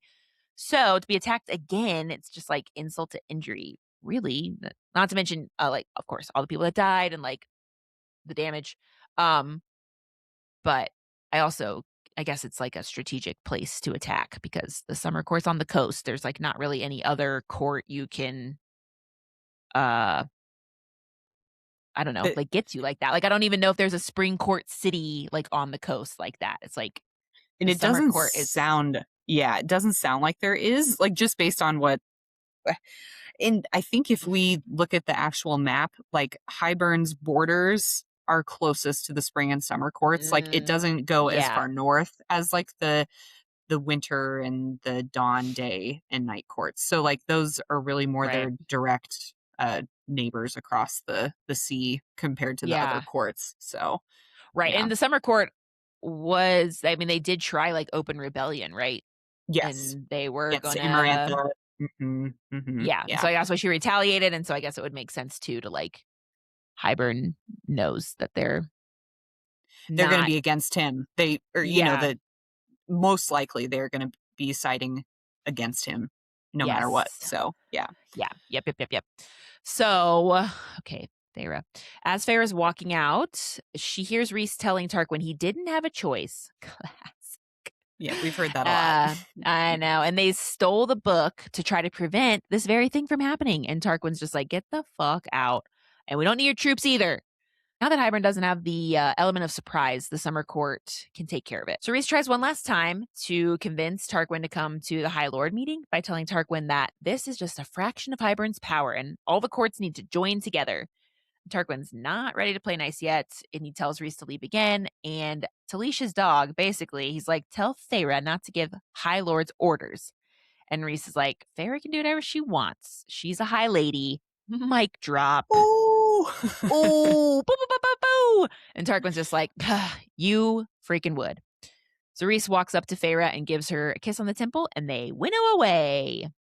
And I just wanna say that I felt really bad for Tarquin here. Like, this whole part was Yeah. just so awkward.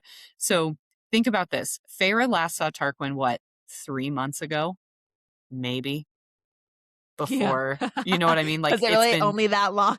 it had to have been because she was in the spring court for, like, 2 months, and their trip to the summer court was not that long Yeah. before all the shenanigans in Hybern went down, right?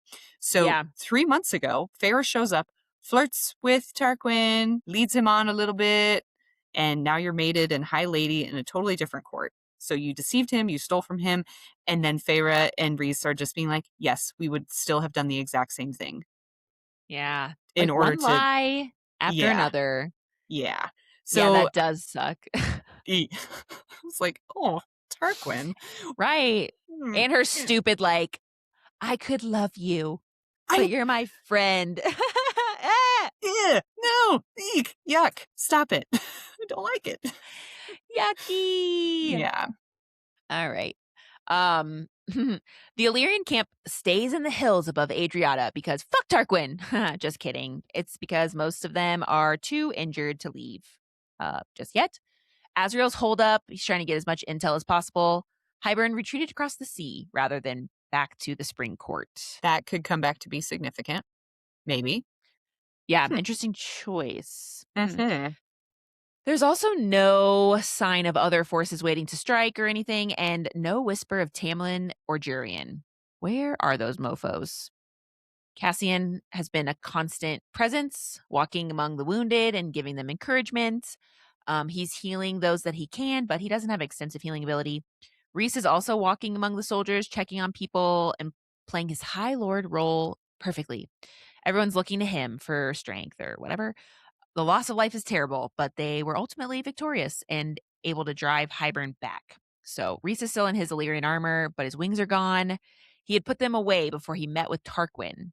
But I was like, did he have them out during the battle and stuff? It's like, seems like if he did, then what's the point of hiding them now? Also, all your Illyrians know that you have them, so why are you hiding your wings from the war camp? Yeah, I don't that part didn't really make sense unless he was just tired of having them out, I don't know.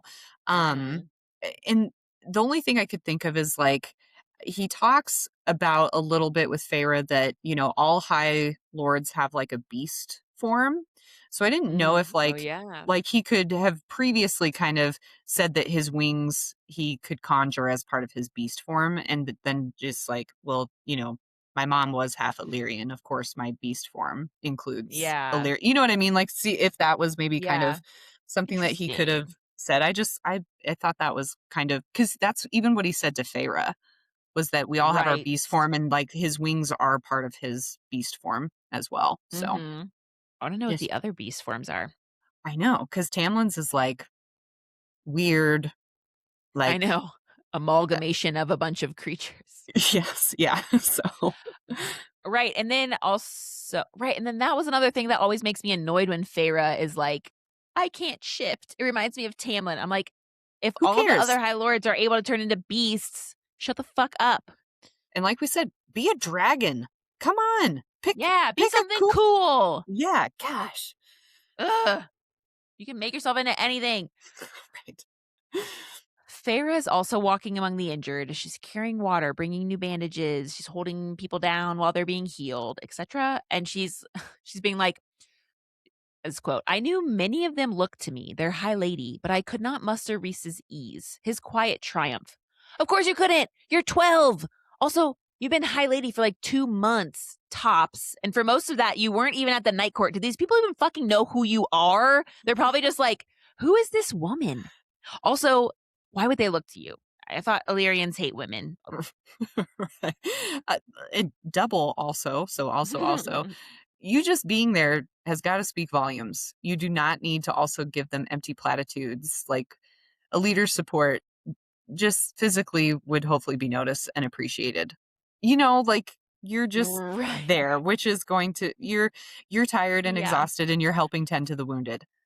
That's a Right. good thing. I don't think Yeah. you don't have to make a speech to them. Like you could just be there. Like that's fine. You know what I mean? Yeah. Uh, don't you're thinking way too hard about this, Fair. It's okay. You're doing a Right, good right. thing right now, and I know. that's all it is, and that's okay. So, yeah. Yes. Yeah. Speaking of, Feyre is so tired. She doesn't even know what she's doing. She's like, I'm just going to sit down for a second.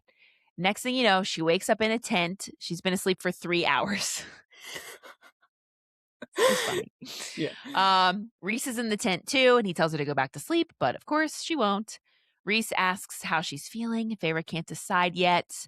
Yes, okay, that is fair. There's a lot to process after being in horrific, bloody battle. Yep, just let it settle. It's totally fine not to know how you feel about any of this yet. It's okay. Rhys is looking at a list of casualties, and Feyre asks who will tell their families. And that unpleasant job falls to Cassian. As the general of the armies, he'll visit the families in person if he knows them. And if not, I guess he'll send them a telegram, like in a league of their own.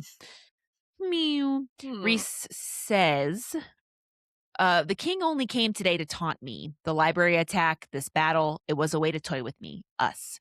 So the king knows their histories, and that scares Rhys a lot. Who might have been able to tell them about your histories? How could he have Hmm. possibly learned this information?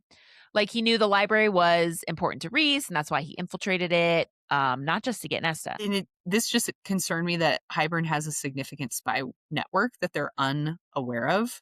And Yeah. like we brought up, like someone close to Rhys had to have known the significance of the library and why going there was Yes. yeah. Yeah, it feels insidious and scary. I mean, I guess too, I guess that's probably what we would be expected to think. Significant spy network. That makes Right. sense. That you wouldn't Yeah. know about. It was kind of like, when in Harry Potter and the Chamber of Secrets, when the diary gets stolen out of their dorm room and only a Gryffindor could have done it. Mm. Bum bum Everybody's a bum. suspect. Hmm. Totes. But I've got one at the top of my list. I'm just going to put that out Yeah, there. yeah. I do have my suspicions. Hmm. Farrah's trying to make Rhys feel better, and she tells him he's not going to die in this war. Oh, please. What do you know? Right. Farrah's like, well, we'll learn the king's weaknesses and where to strike. Or even better, we'll kill him before he can cause any more harm. Oh, gee whiz. Why didn't we think of that already? Oh, wait. Isn't that what we've been trying to do for like a book and a half? It's weird you haven't been successful yet. Maybe it's not that easy. It's like the goal has not changed. You just had a Right. couple different plans that haven't been successful. She's like, a light bulb moment. I know. Let's kill him. This is what we should do. And it's like, isn't that what we've been doing? Okay. Okay. Yes. Oh my She's goodness. still tired. She's still in shock. She does So tired. so tired. Yes. So tired. Rhys he's like, yeah, but there's also the cauldron to contend with.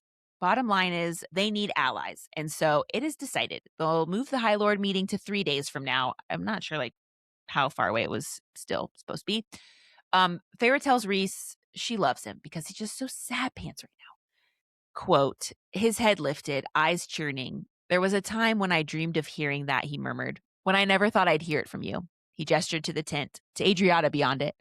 Our trip here was the first time I let myself hope. Rhys, stop!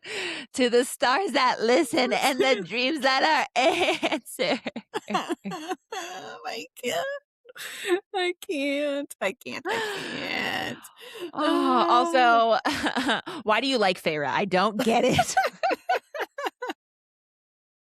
Oh my gosh. Oh, sweet, sweet Rhys. Like everything with Feyre that he's connected to her, has been hopeful about in their courting process, has been destroyed or tainted now. And that's just sad. So, Yeah. Feyre's then like, she's like, the world should know how good you are, Rhys, and how good the whole inner circle is. And Rhys is like, man, the king must have really got to you if you're saying all these nice things to me. Feyre's feeling lovey-dovey. She's like, Rhys, you're selfless and brave and kind and so lucky and happy that like we found each other and you're my mate and blah, blah, blah. So Feyre thinks it's time for them to remove their masks and let everyone see them for who they truly are. So it's like they don't want to play their usual part at the High Lord meeting of like ruthless, whatever, sociopaths. yes. Mm-hmm. Feyre says, quote, Valaris is secret no longer. The king knows too much about us, who we are, what we are. And if we're to ally with the other High Lords, I think they need the truth. They will need the truth in order to trust us. The truth about who you really are, who Mor and Cassian and Azriel really are. Look at how poorly things went with Tarquin today. We can't let it continue like this. So no more masks, no more roles to play. We go as ourselves, as a family. End quote. So yeah, no more games, no more disguises, no more lies. It goes back to why do we really have to do this in the first place? These people are your peers, like be Yeah. ruthless to like the masses, but like I don't know. And they all suck too in their own like unique ways. Do they really care if you're like not nice? They're not Right. nice. I know. And so I have been thinking about this, and I think there is a part coming up where I do kind of delve a little bit more into this. And I think that Feyre making the point that like, okay, you have hid this mask, or you've been putting on this show of being this super mean, diabolical, dude that runs the night court. And I think the night court just in general has had this history. And so I think that like part of Feyre's purpose, or part of her journey through this series in this book, is to bring the Court of Dreams into light for the rest of Hmm. Prithian. Like that's part of like her purpose in this, is she's the first High Lady that there's ever been, and she's going to show the rest of Prithian that there is another way to do things and to be. Mm. And that I think that they're also just I think that even though it's been 500 years after the war, because of the way that the territories were split up, that this is just, they've been so divided still.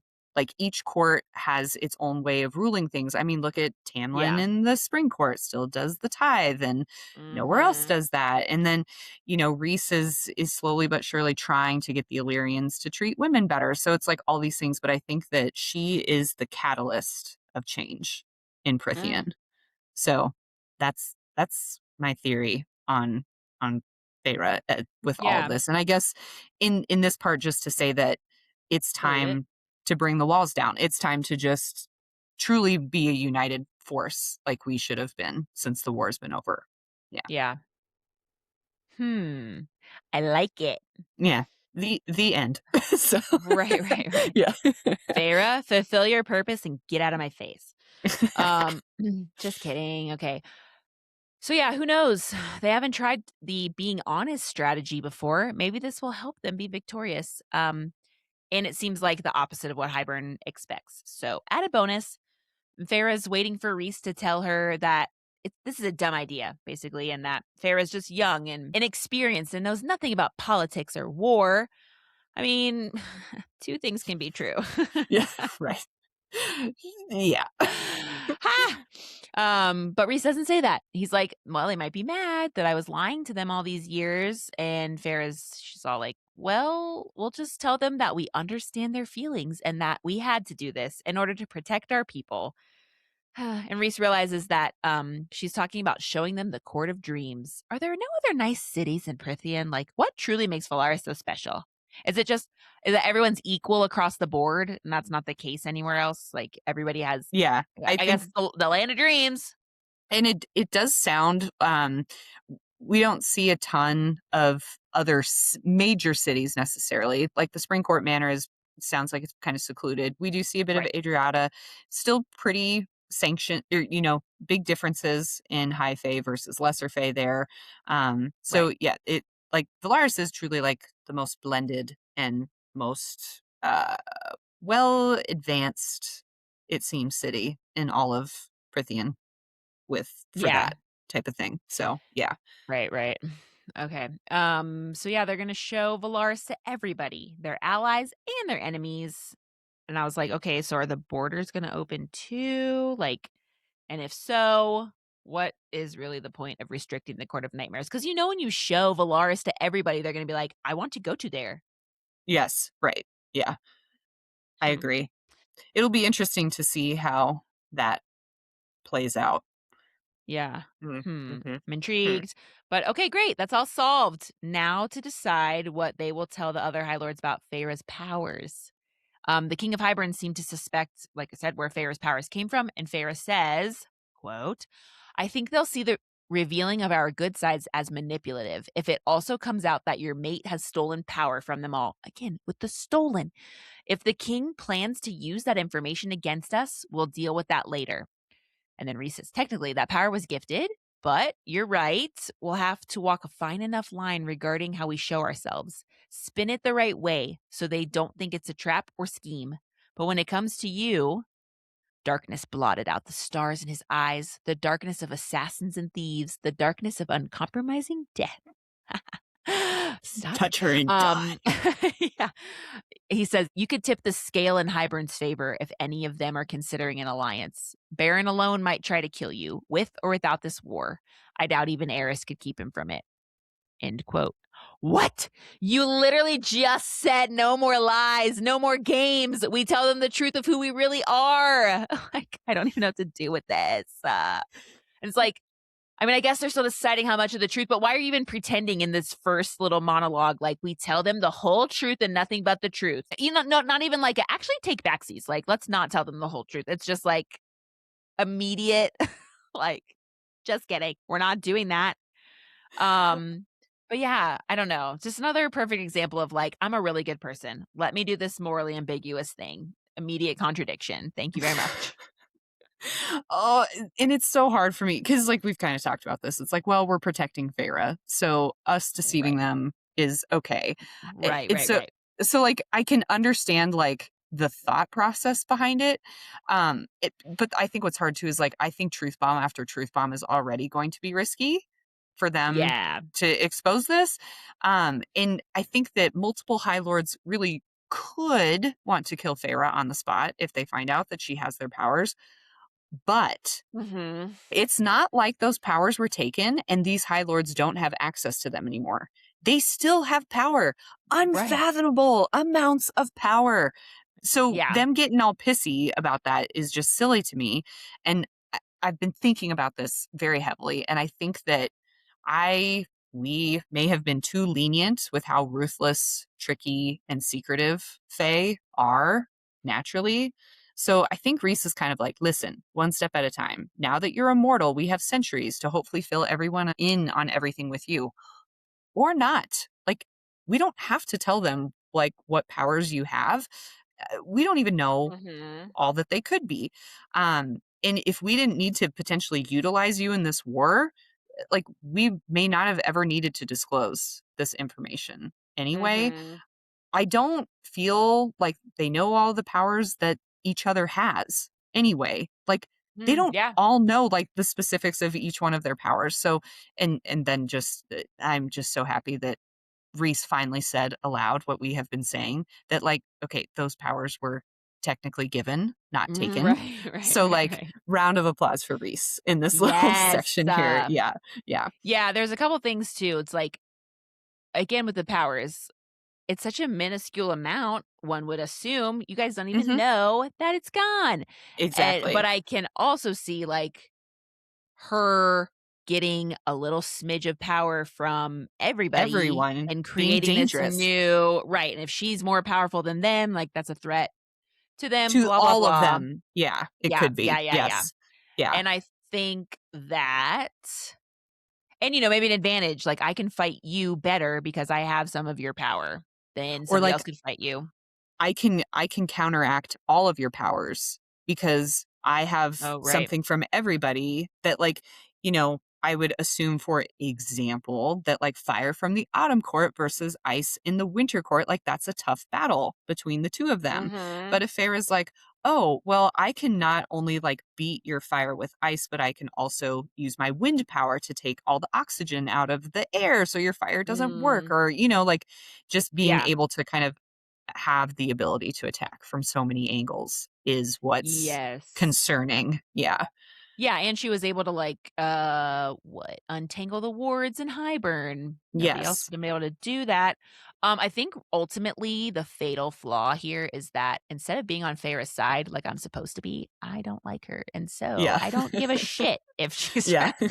about her protecting herself. I know. I Just know. kidding, I do.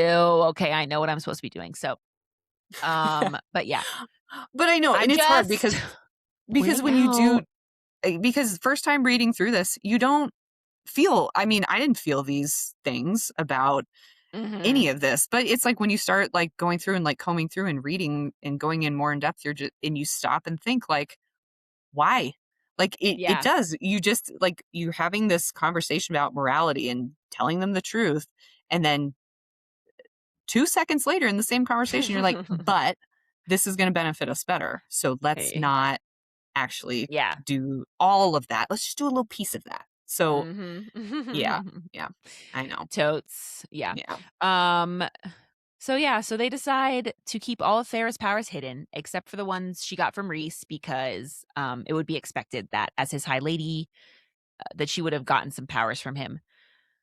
Okay, great. No more lies, no more deception. Beyond Farrah's powers. I am LOLing. Also, yeah. And this is where I was like realizing too. I mean, I've thought about this before, but I'm like, Feyre, I think she's a bad person. And she is trying to convince us that she's not. And she's doing a bad job at it. Okay. Okay. Plan for the High Lord meeting. Check. Kirsten's true feelings about Feyre? Check. Okay. Check. In theory, I like Feyre a lot. In practice, I don't. Now, she wants to know any update from Miriam and Draken or their aerial warriors. That would be super duper handy to have right now, huh? Another legion. Also, where the fuck is Jurian? Rhys is like, Seriously. hindsight's 2020. I probably should have come up with some sort of protocol for how to contact them or have them contact us if they ever needed help. And Farrah's like, yeah, that seems pretty basic. Why didn't you do that? Seriously. um, right. But they wanted to be forgotten by the world. And when Rhys saw Cretia and how peaceful it was, Rhys wanted to give them that. Dummy! Anyway, even if they did find Miriam and Draken and their army, and if Lucien can find Queen Vassa, like, would that even be enough to stand against Hybern? Good question. And Rhys is like, it might just have to be. So if Rhys and co can't convince the other High Lords, and they don't play their new I'm an honest and trustworthy and good person facade perfectly, they might be all that stands against Hybern. This is a depressing conversation. Rhys is so defeated by all of this. Feyre decides she simply must try to make him feel better, so she pushes him down to the bed. Oh my God, no, please. I'm so disgusted. I can't. They have not bathed since the battle. When Feyre first woke up, she talked about how Rhys is still covered in blood, like he has blood in his hair from running his fingers through it.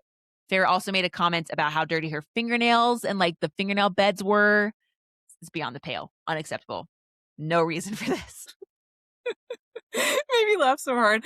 I was like, I know you're mad. This shit happens all the time in this genre. So And every time I'm like, is this a fucking joke? You can't even use your snappy finger magic to like clean At up least- the obvious mess. Yeah. Go on. Okay. Rhys is like, ha, hee hee, there's not a lot of privacy in a war camp. And Feyre's like, well, you better be quiet then. No! So Feyre gives Rhys a fucking blowjob. His growls of pleasure drown out the sounds of the wounded and dying, life and death hovering so close together. Maybe our love in this life will drive death away for one more day. I am enraged. Whatever. I guess if you're into that, we listen and we do judge.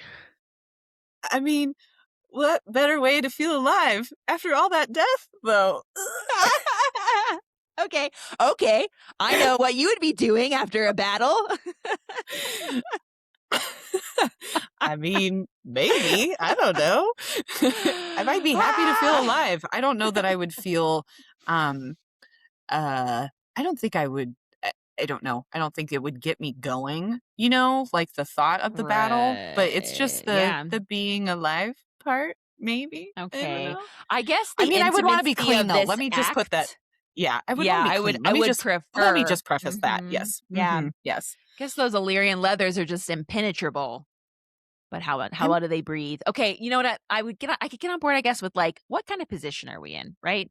But like, what she's doing right now, no thanks. At least he's not going down on her. That would be absolutely. I'd be like, well, I gotta take a break. Yep. That's a no for me, dog. So.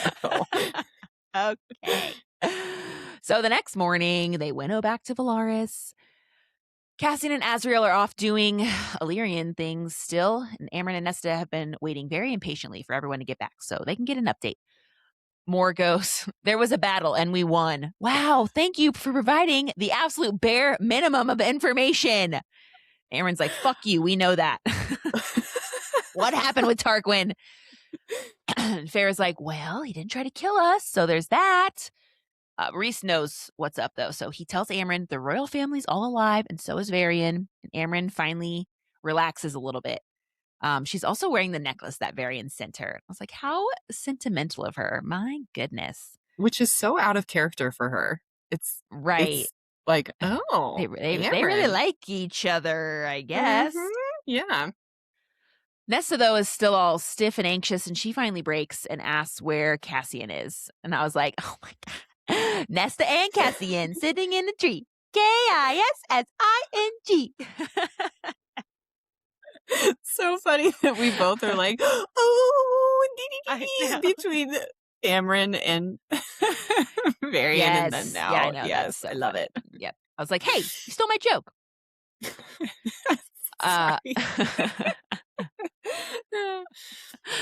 Apparently, this is the first time Nesta has ever said Cassian's name.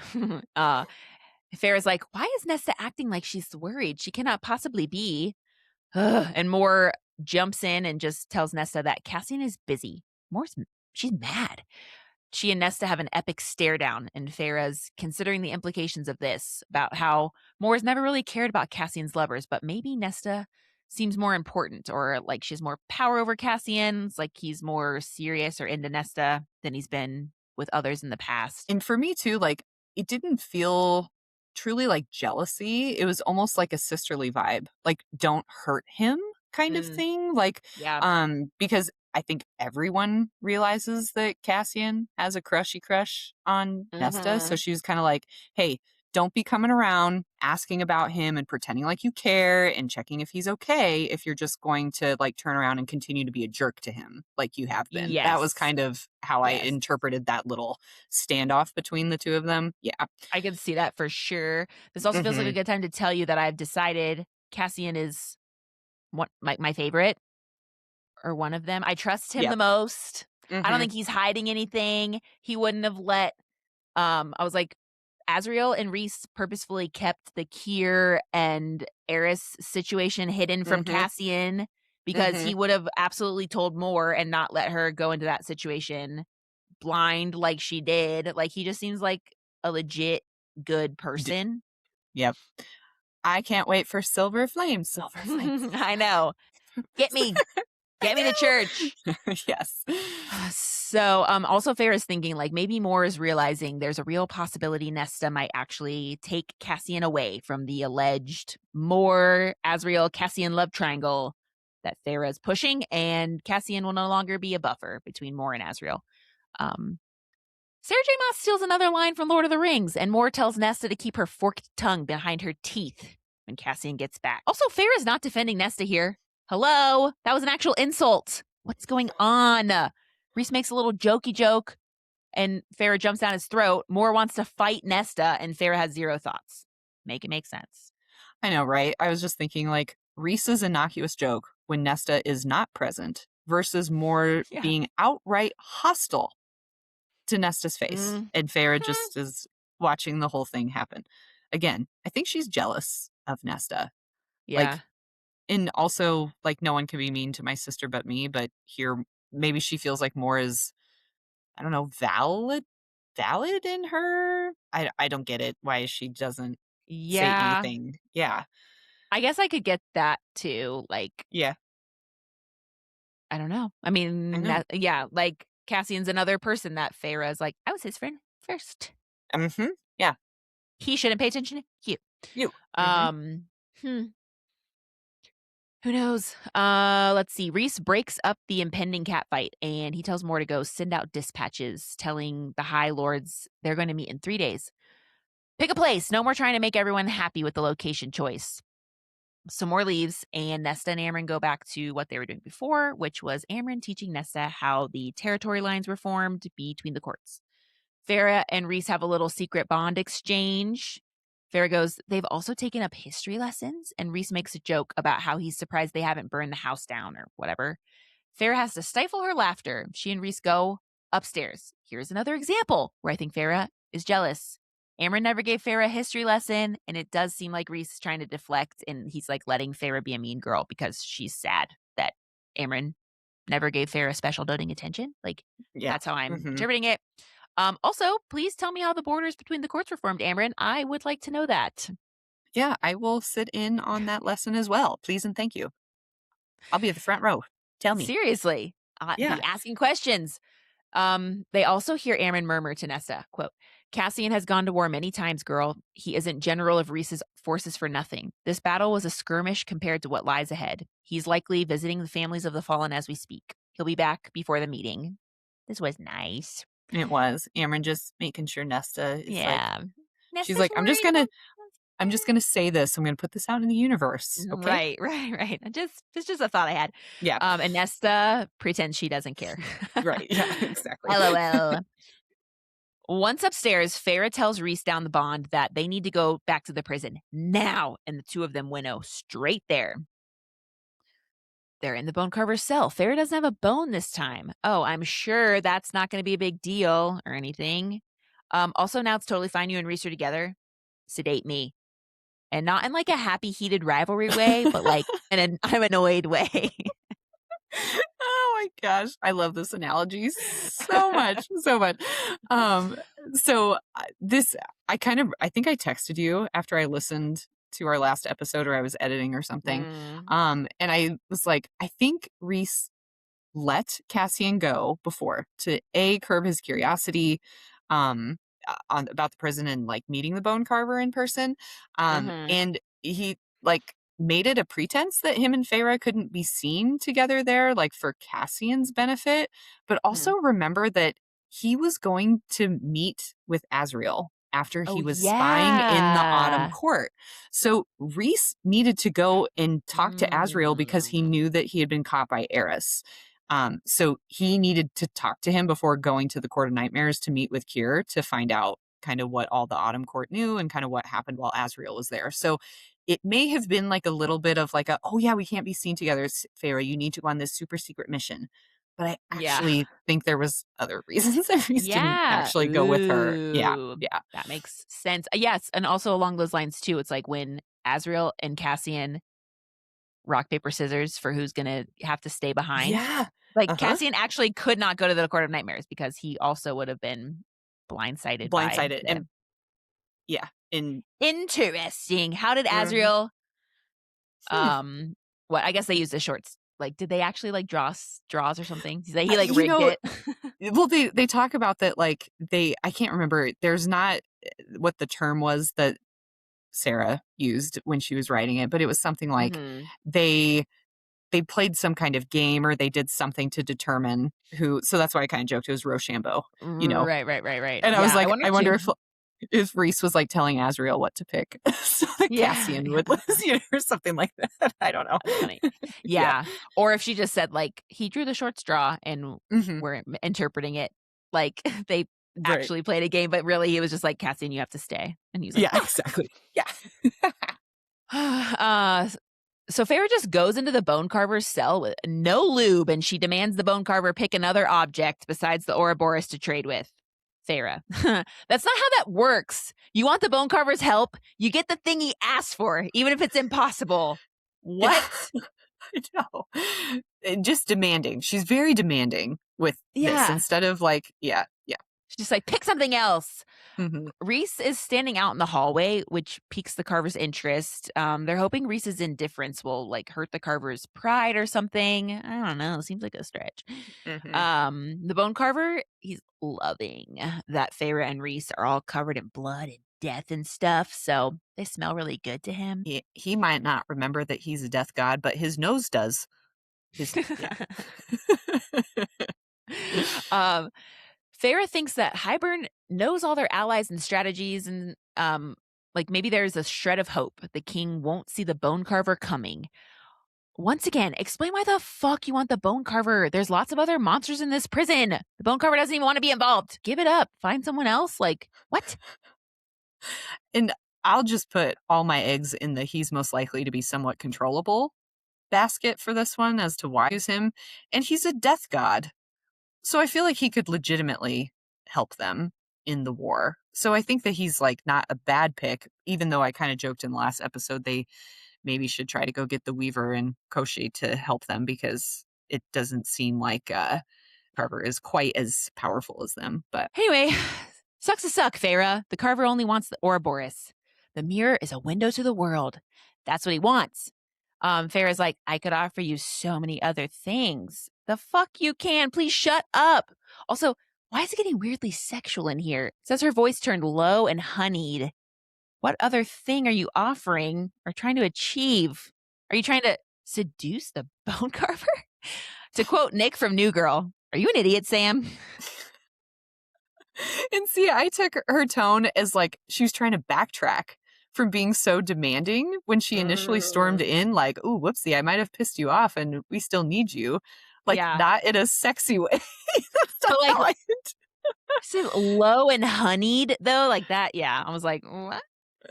The carver's like, oh, you're afraid of it? Farrah's like, you're not? Of course he's not afraid of it. He fucking asked for it. And it probably works perfectly for him. He's a death god. Okay, Again. see Yeah. again. The bone carver is like now making fun of them for being afraid of the mirror, but it's like, yeah, of course they're afraid of it. They were told they literally couldn't look into it without losing their minds. Yeah, of course they don't want to. Yeah. Yeah. Rhys finally pokes his head into the cell, and the carver's like, oh my God, I love you all bloodied up like this. Again, why is it so sexual this time? What is happening? And this is so funny to me because I'm like, it's the smell of death. He like is a death god and he's been trapped in that prison cell for so long. This was so funny to me because I was like, oh my gosh, just how differently we kind of like interpreted this Yeah. scene and like the feelings that we were feeling while reading it. It was funny to me. I just yeah. That is funny because I was like, I'm 100% right. But yeah. Yeah. I'm like, she's not trying to like hit on the bone carver. Her mate is like 2 feet behind her. Kissed it. What are you Okay, talking I guess about? that makes more sense. But I was like, so then the bone carver is like, he's like, I mean, you could always give me your firstborn. Okay, Rumpelstiltskin, calm down. Nobody's Right. giving anybody a baby. Ugh. Rhys Yeah. perks up at this, and he realizes that when Feyre told him before the carver appeared to her as a boy, it's not just any boy, it's their son. So they're talking about that through the bond, and the bone carver is like, excuse me, it's rude to whisper. And Farrah's like, she's like, so you're serious. There's nothing else you'll accept. He's like, yeah, bitch, I'm fucking serious. Now, where's my bone? And Rhys throws him a chicken bone from lunch. I was like, okay, let's not try to piss off the death god. You're trying to get in his good graces. My God. I know. I know. So Yeah. they leave the prison, and then Rhys wants to know what the boy looked like. So Feyre lets Rhys into her brain. She shows him. Feyre and Rhys get back to the townhouse, and they walk into the kitchen because they're hungry, and they find Elain, Nuala, and Cerridwen are in there baking, and Elain seems happy. Nuala and Cerridwen are teaching Elain how to make bread. Wow, what a turning point. I know for Elain to even just want to, it's Yeah. shock. I was like, huge. Yep. Somebody does say, like, when they first realized she was a seer and they were asking her questions, and Feyre's like, it seemed like once we just said that word, or, like we understood, things started like click into place, and she's like able to be more coherent. Yes. Talking to them and stuff. Agreed. Yeah. So Feyre's like, oh, okay, I can't wait for the bread to be ready. And we're going to go bathe. And so she and Rhys leave the kitchen, and Feyre's overcome with emotion. And Rhys tells Feyre this is how he felt when Feyre smiled when they dined along the Sidra. I was like, I'm so mad at both of them right now, but like, this was sweet. So cute. I know. He's like, oh, that look on Elaine's face and that feeling that you felt when you could tell that Elain was like happy. And it was like, that was like the first time I saw you be happy since everything happened to you. And I'm just like, I know. It's just like overwhelming relief, Yeah, totally. Yeah. She's like, okay, well, let's go eat somewhere outside. What? Go take a bath. And Rhys says, I think I'm hungry for something else. No, go get clean. Please, I'm begging you. Your whole battle, life, death thing is over. That your excuse? Sure. Okay, fine. Yeah. War camp sex, whatever. You're back, okay? Take a fucking bath. Rhys winnows them to their room, and he says he owes Feyre for last night.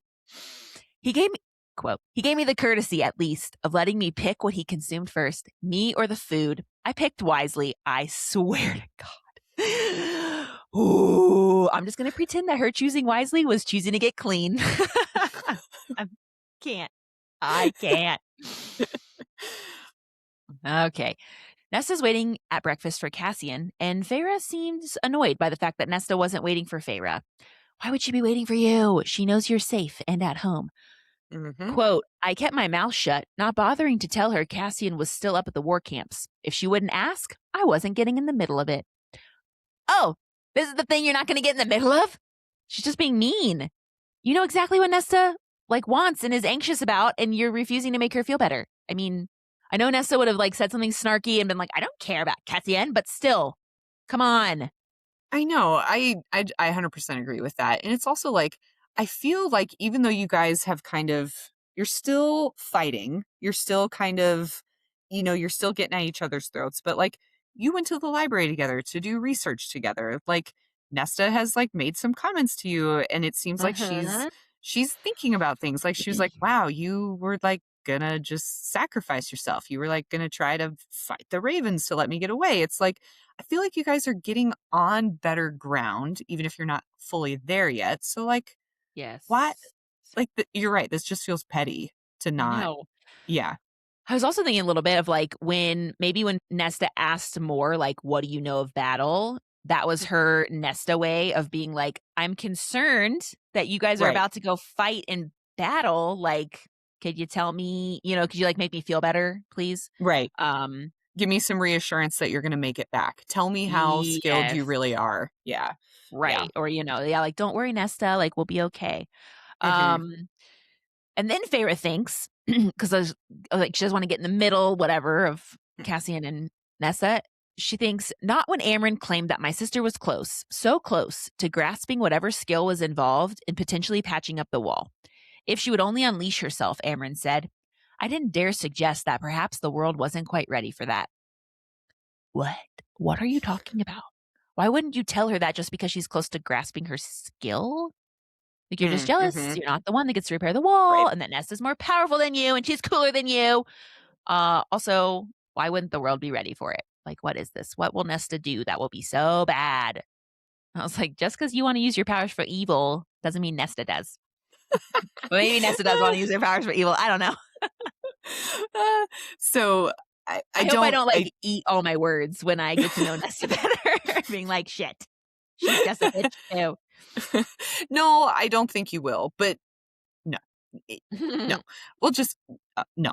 I don't think that Feyre's thought process or just not telling Nesta where what Cassian is up to is, like I mentioned, it's petty.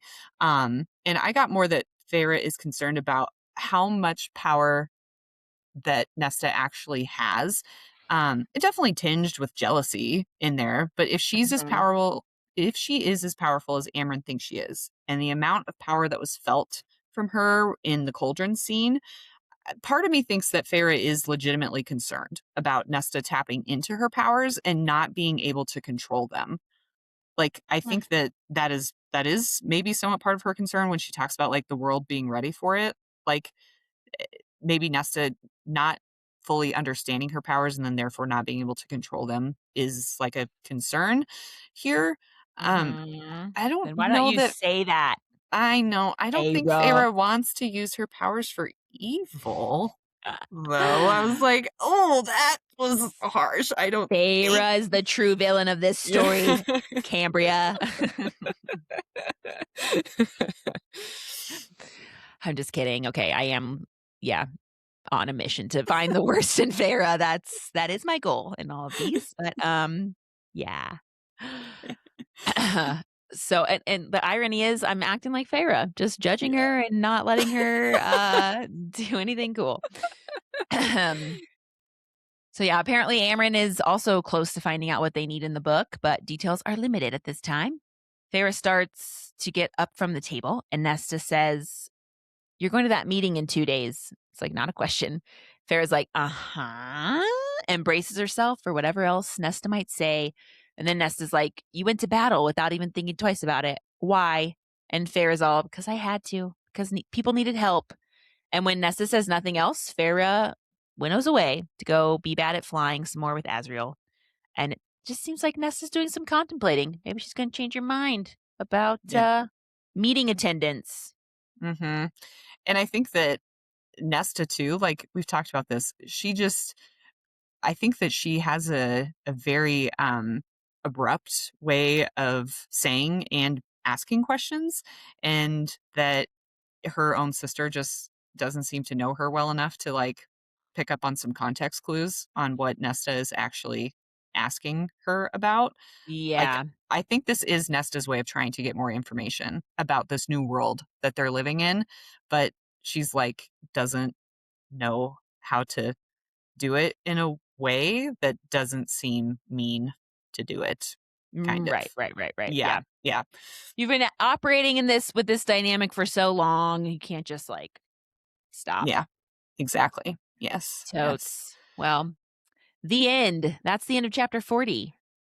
Yeah. And our next episode will cover the last part of part 2. Cursebreaker. Yeah. So the High Lord meeting. Oh, I can't wait. Yeah, finally. Finally. We've been kind of I teasing know. and prepping for this, and it's here. It's I officially know. here. Yeah. It's here. Yeah, we're gonna, oh my God, probably get to meet some people we've never met before Mhm. and see Yep. some old friends. Or put some names to faces of other High Lords that we Mm, haven't met yet, and it's gonna be great. totes. Yeah. It's Oh, gonna be great. I bet it will not be fraught with tension at all. Mhm. No, it's gonna No. be just easy peasy lemon squeezy. Everyone's gonna show up and be like, "Ah, why didn't we just agree to Right. this? This could have been done We in an should. email." Yeah. Yeah. Yeah. We should get together quarterly. This is Mhm. fun. Happy hour Mhm. with the High Lords. Yes. Yeah. All right. Well, I don't know. Maybe they say. No, I I think that's it. I'm ready for yeah. next week. Yeah. Can't wait. Sweet. Yeah. Okay. Well, thanks everybody for listening. Yep. Follow us on TikTok and Instagram. Okay. Please. Yay. All right. Love All you. right. Love you. Bye. Bye.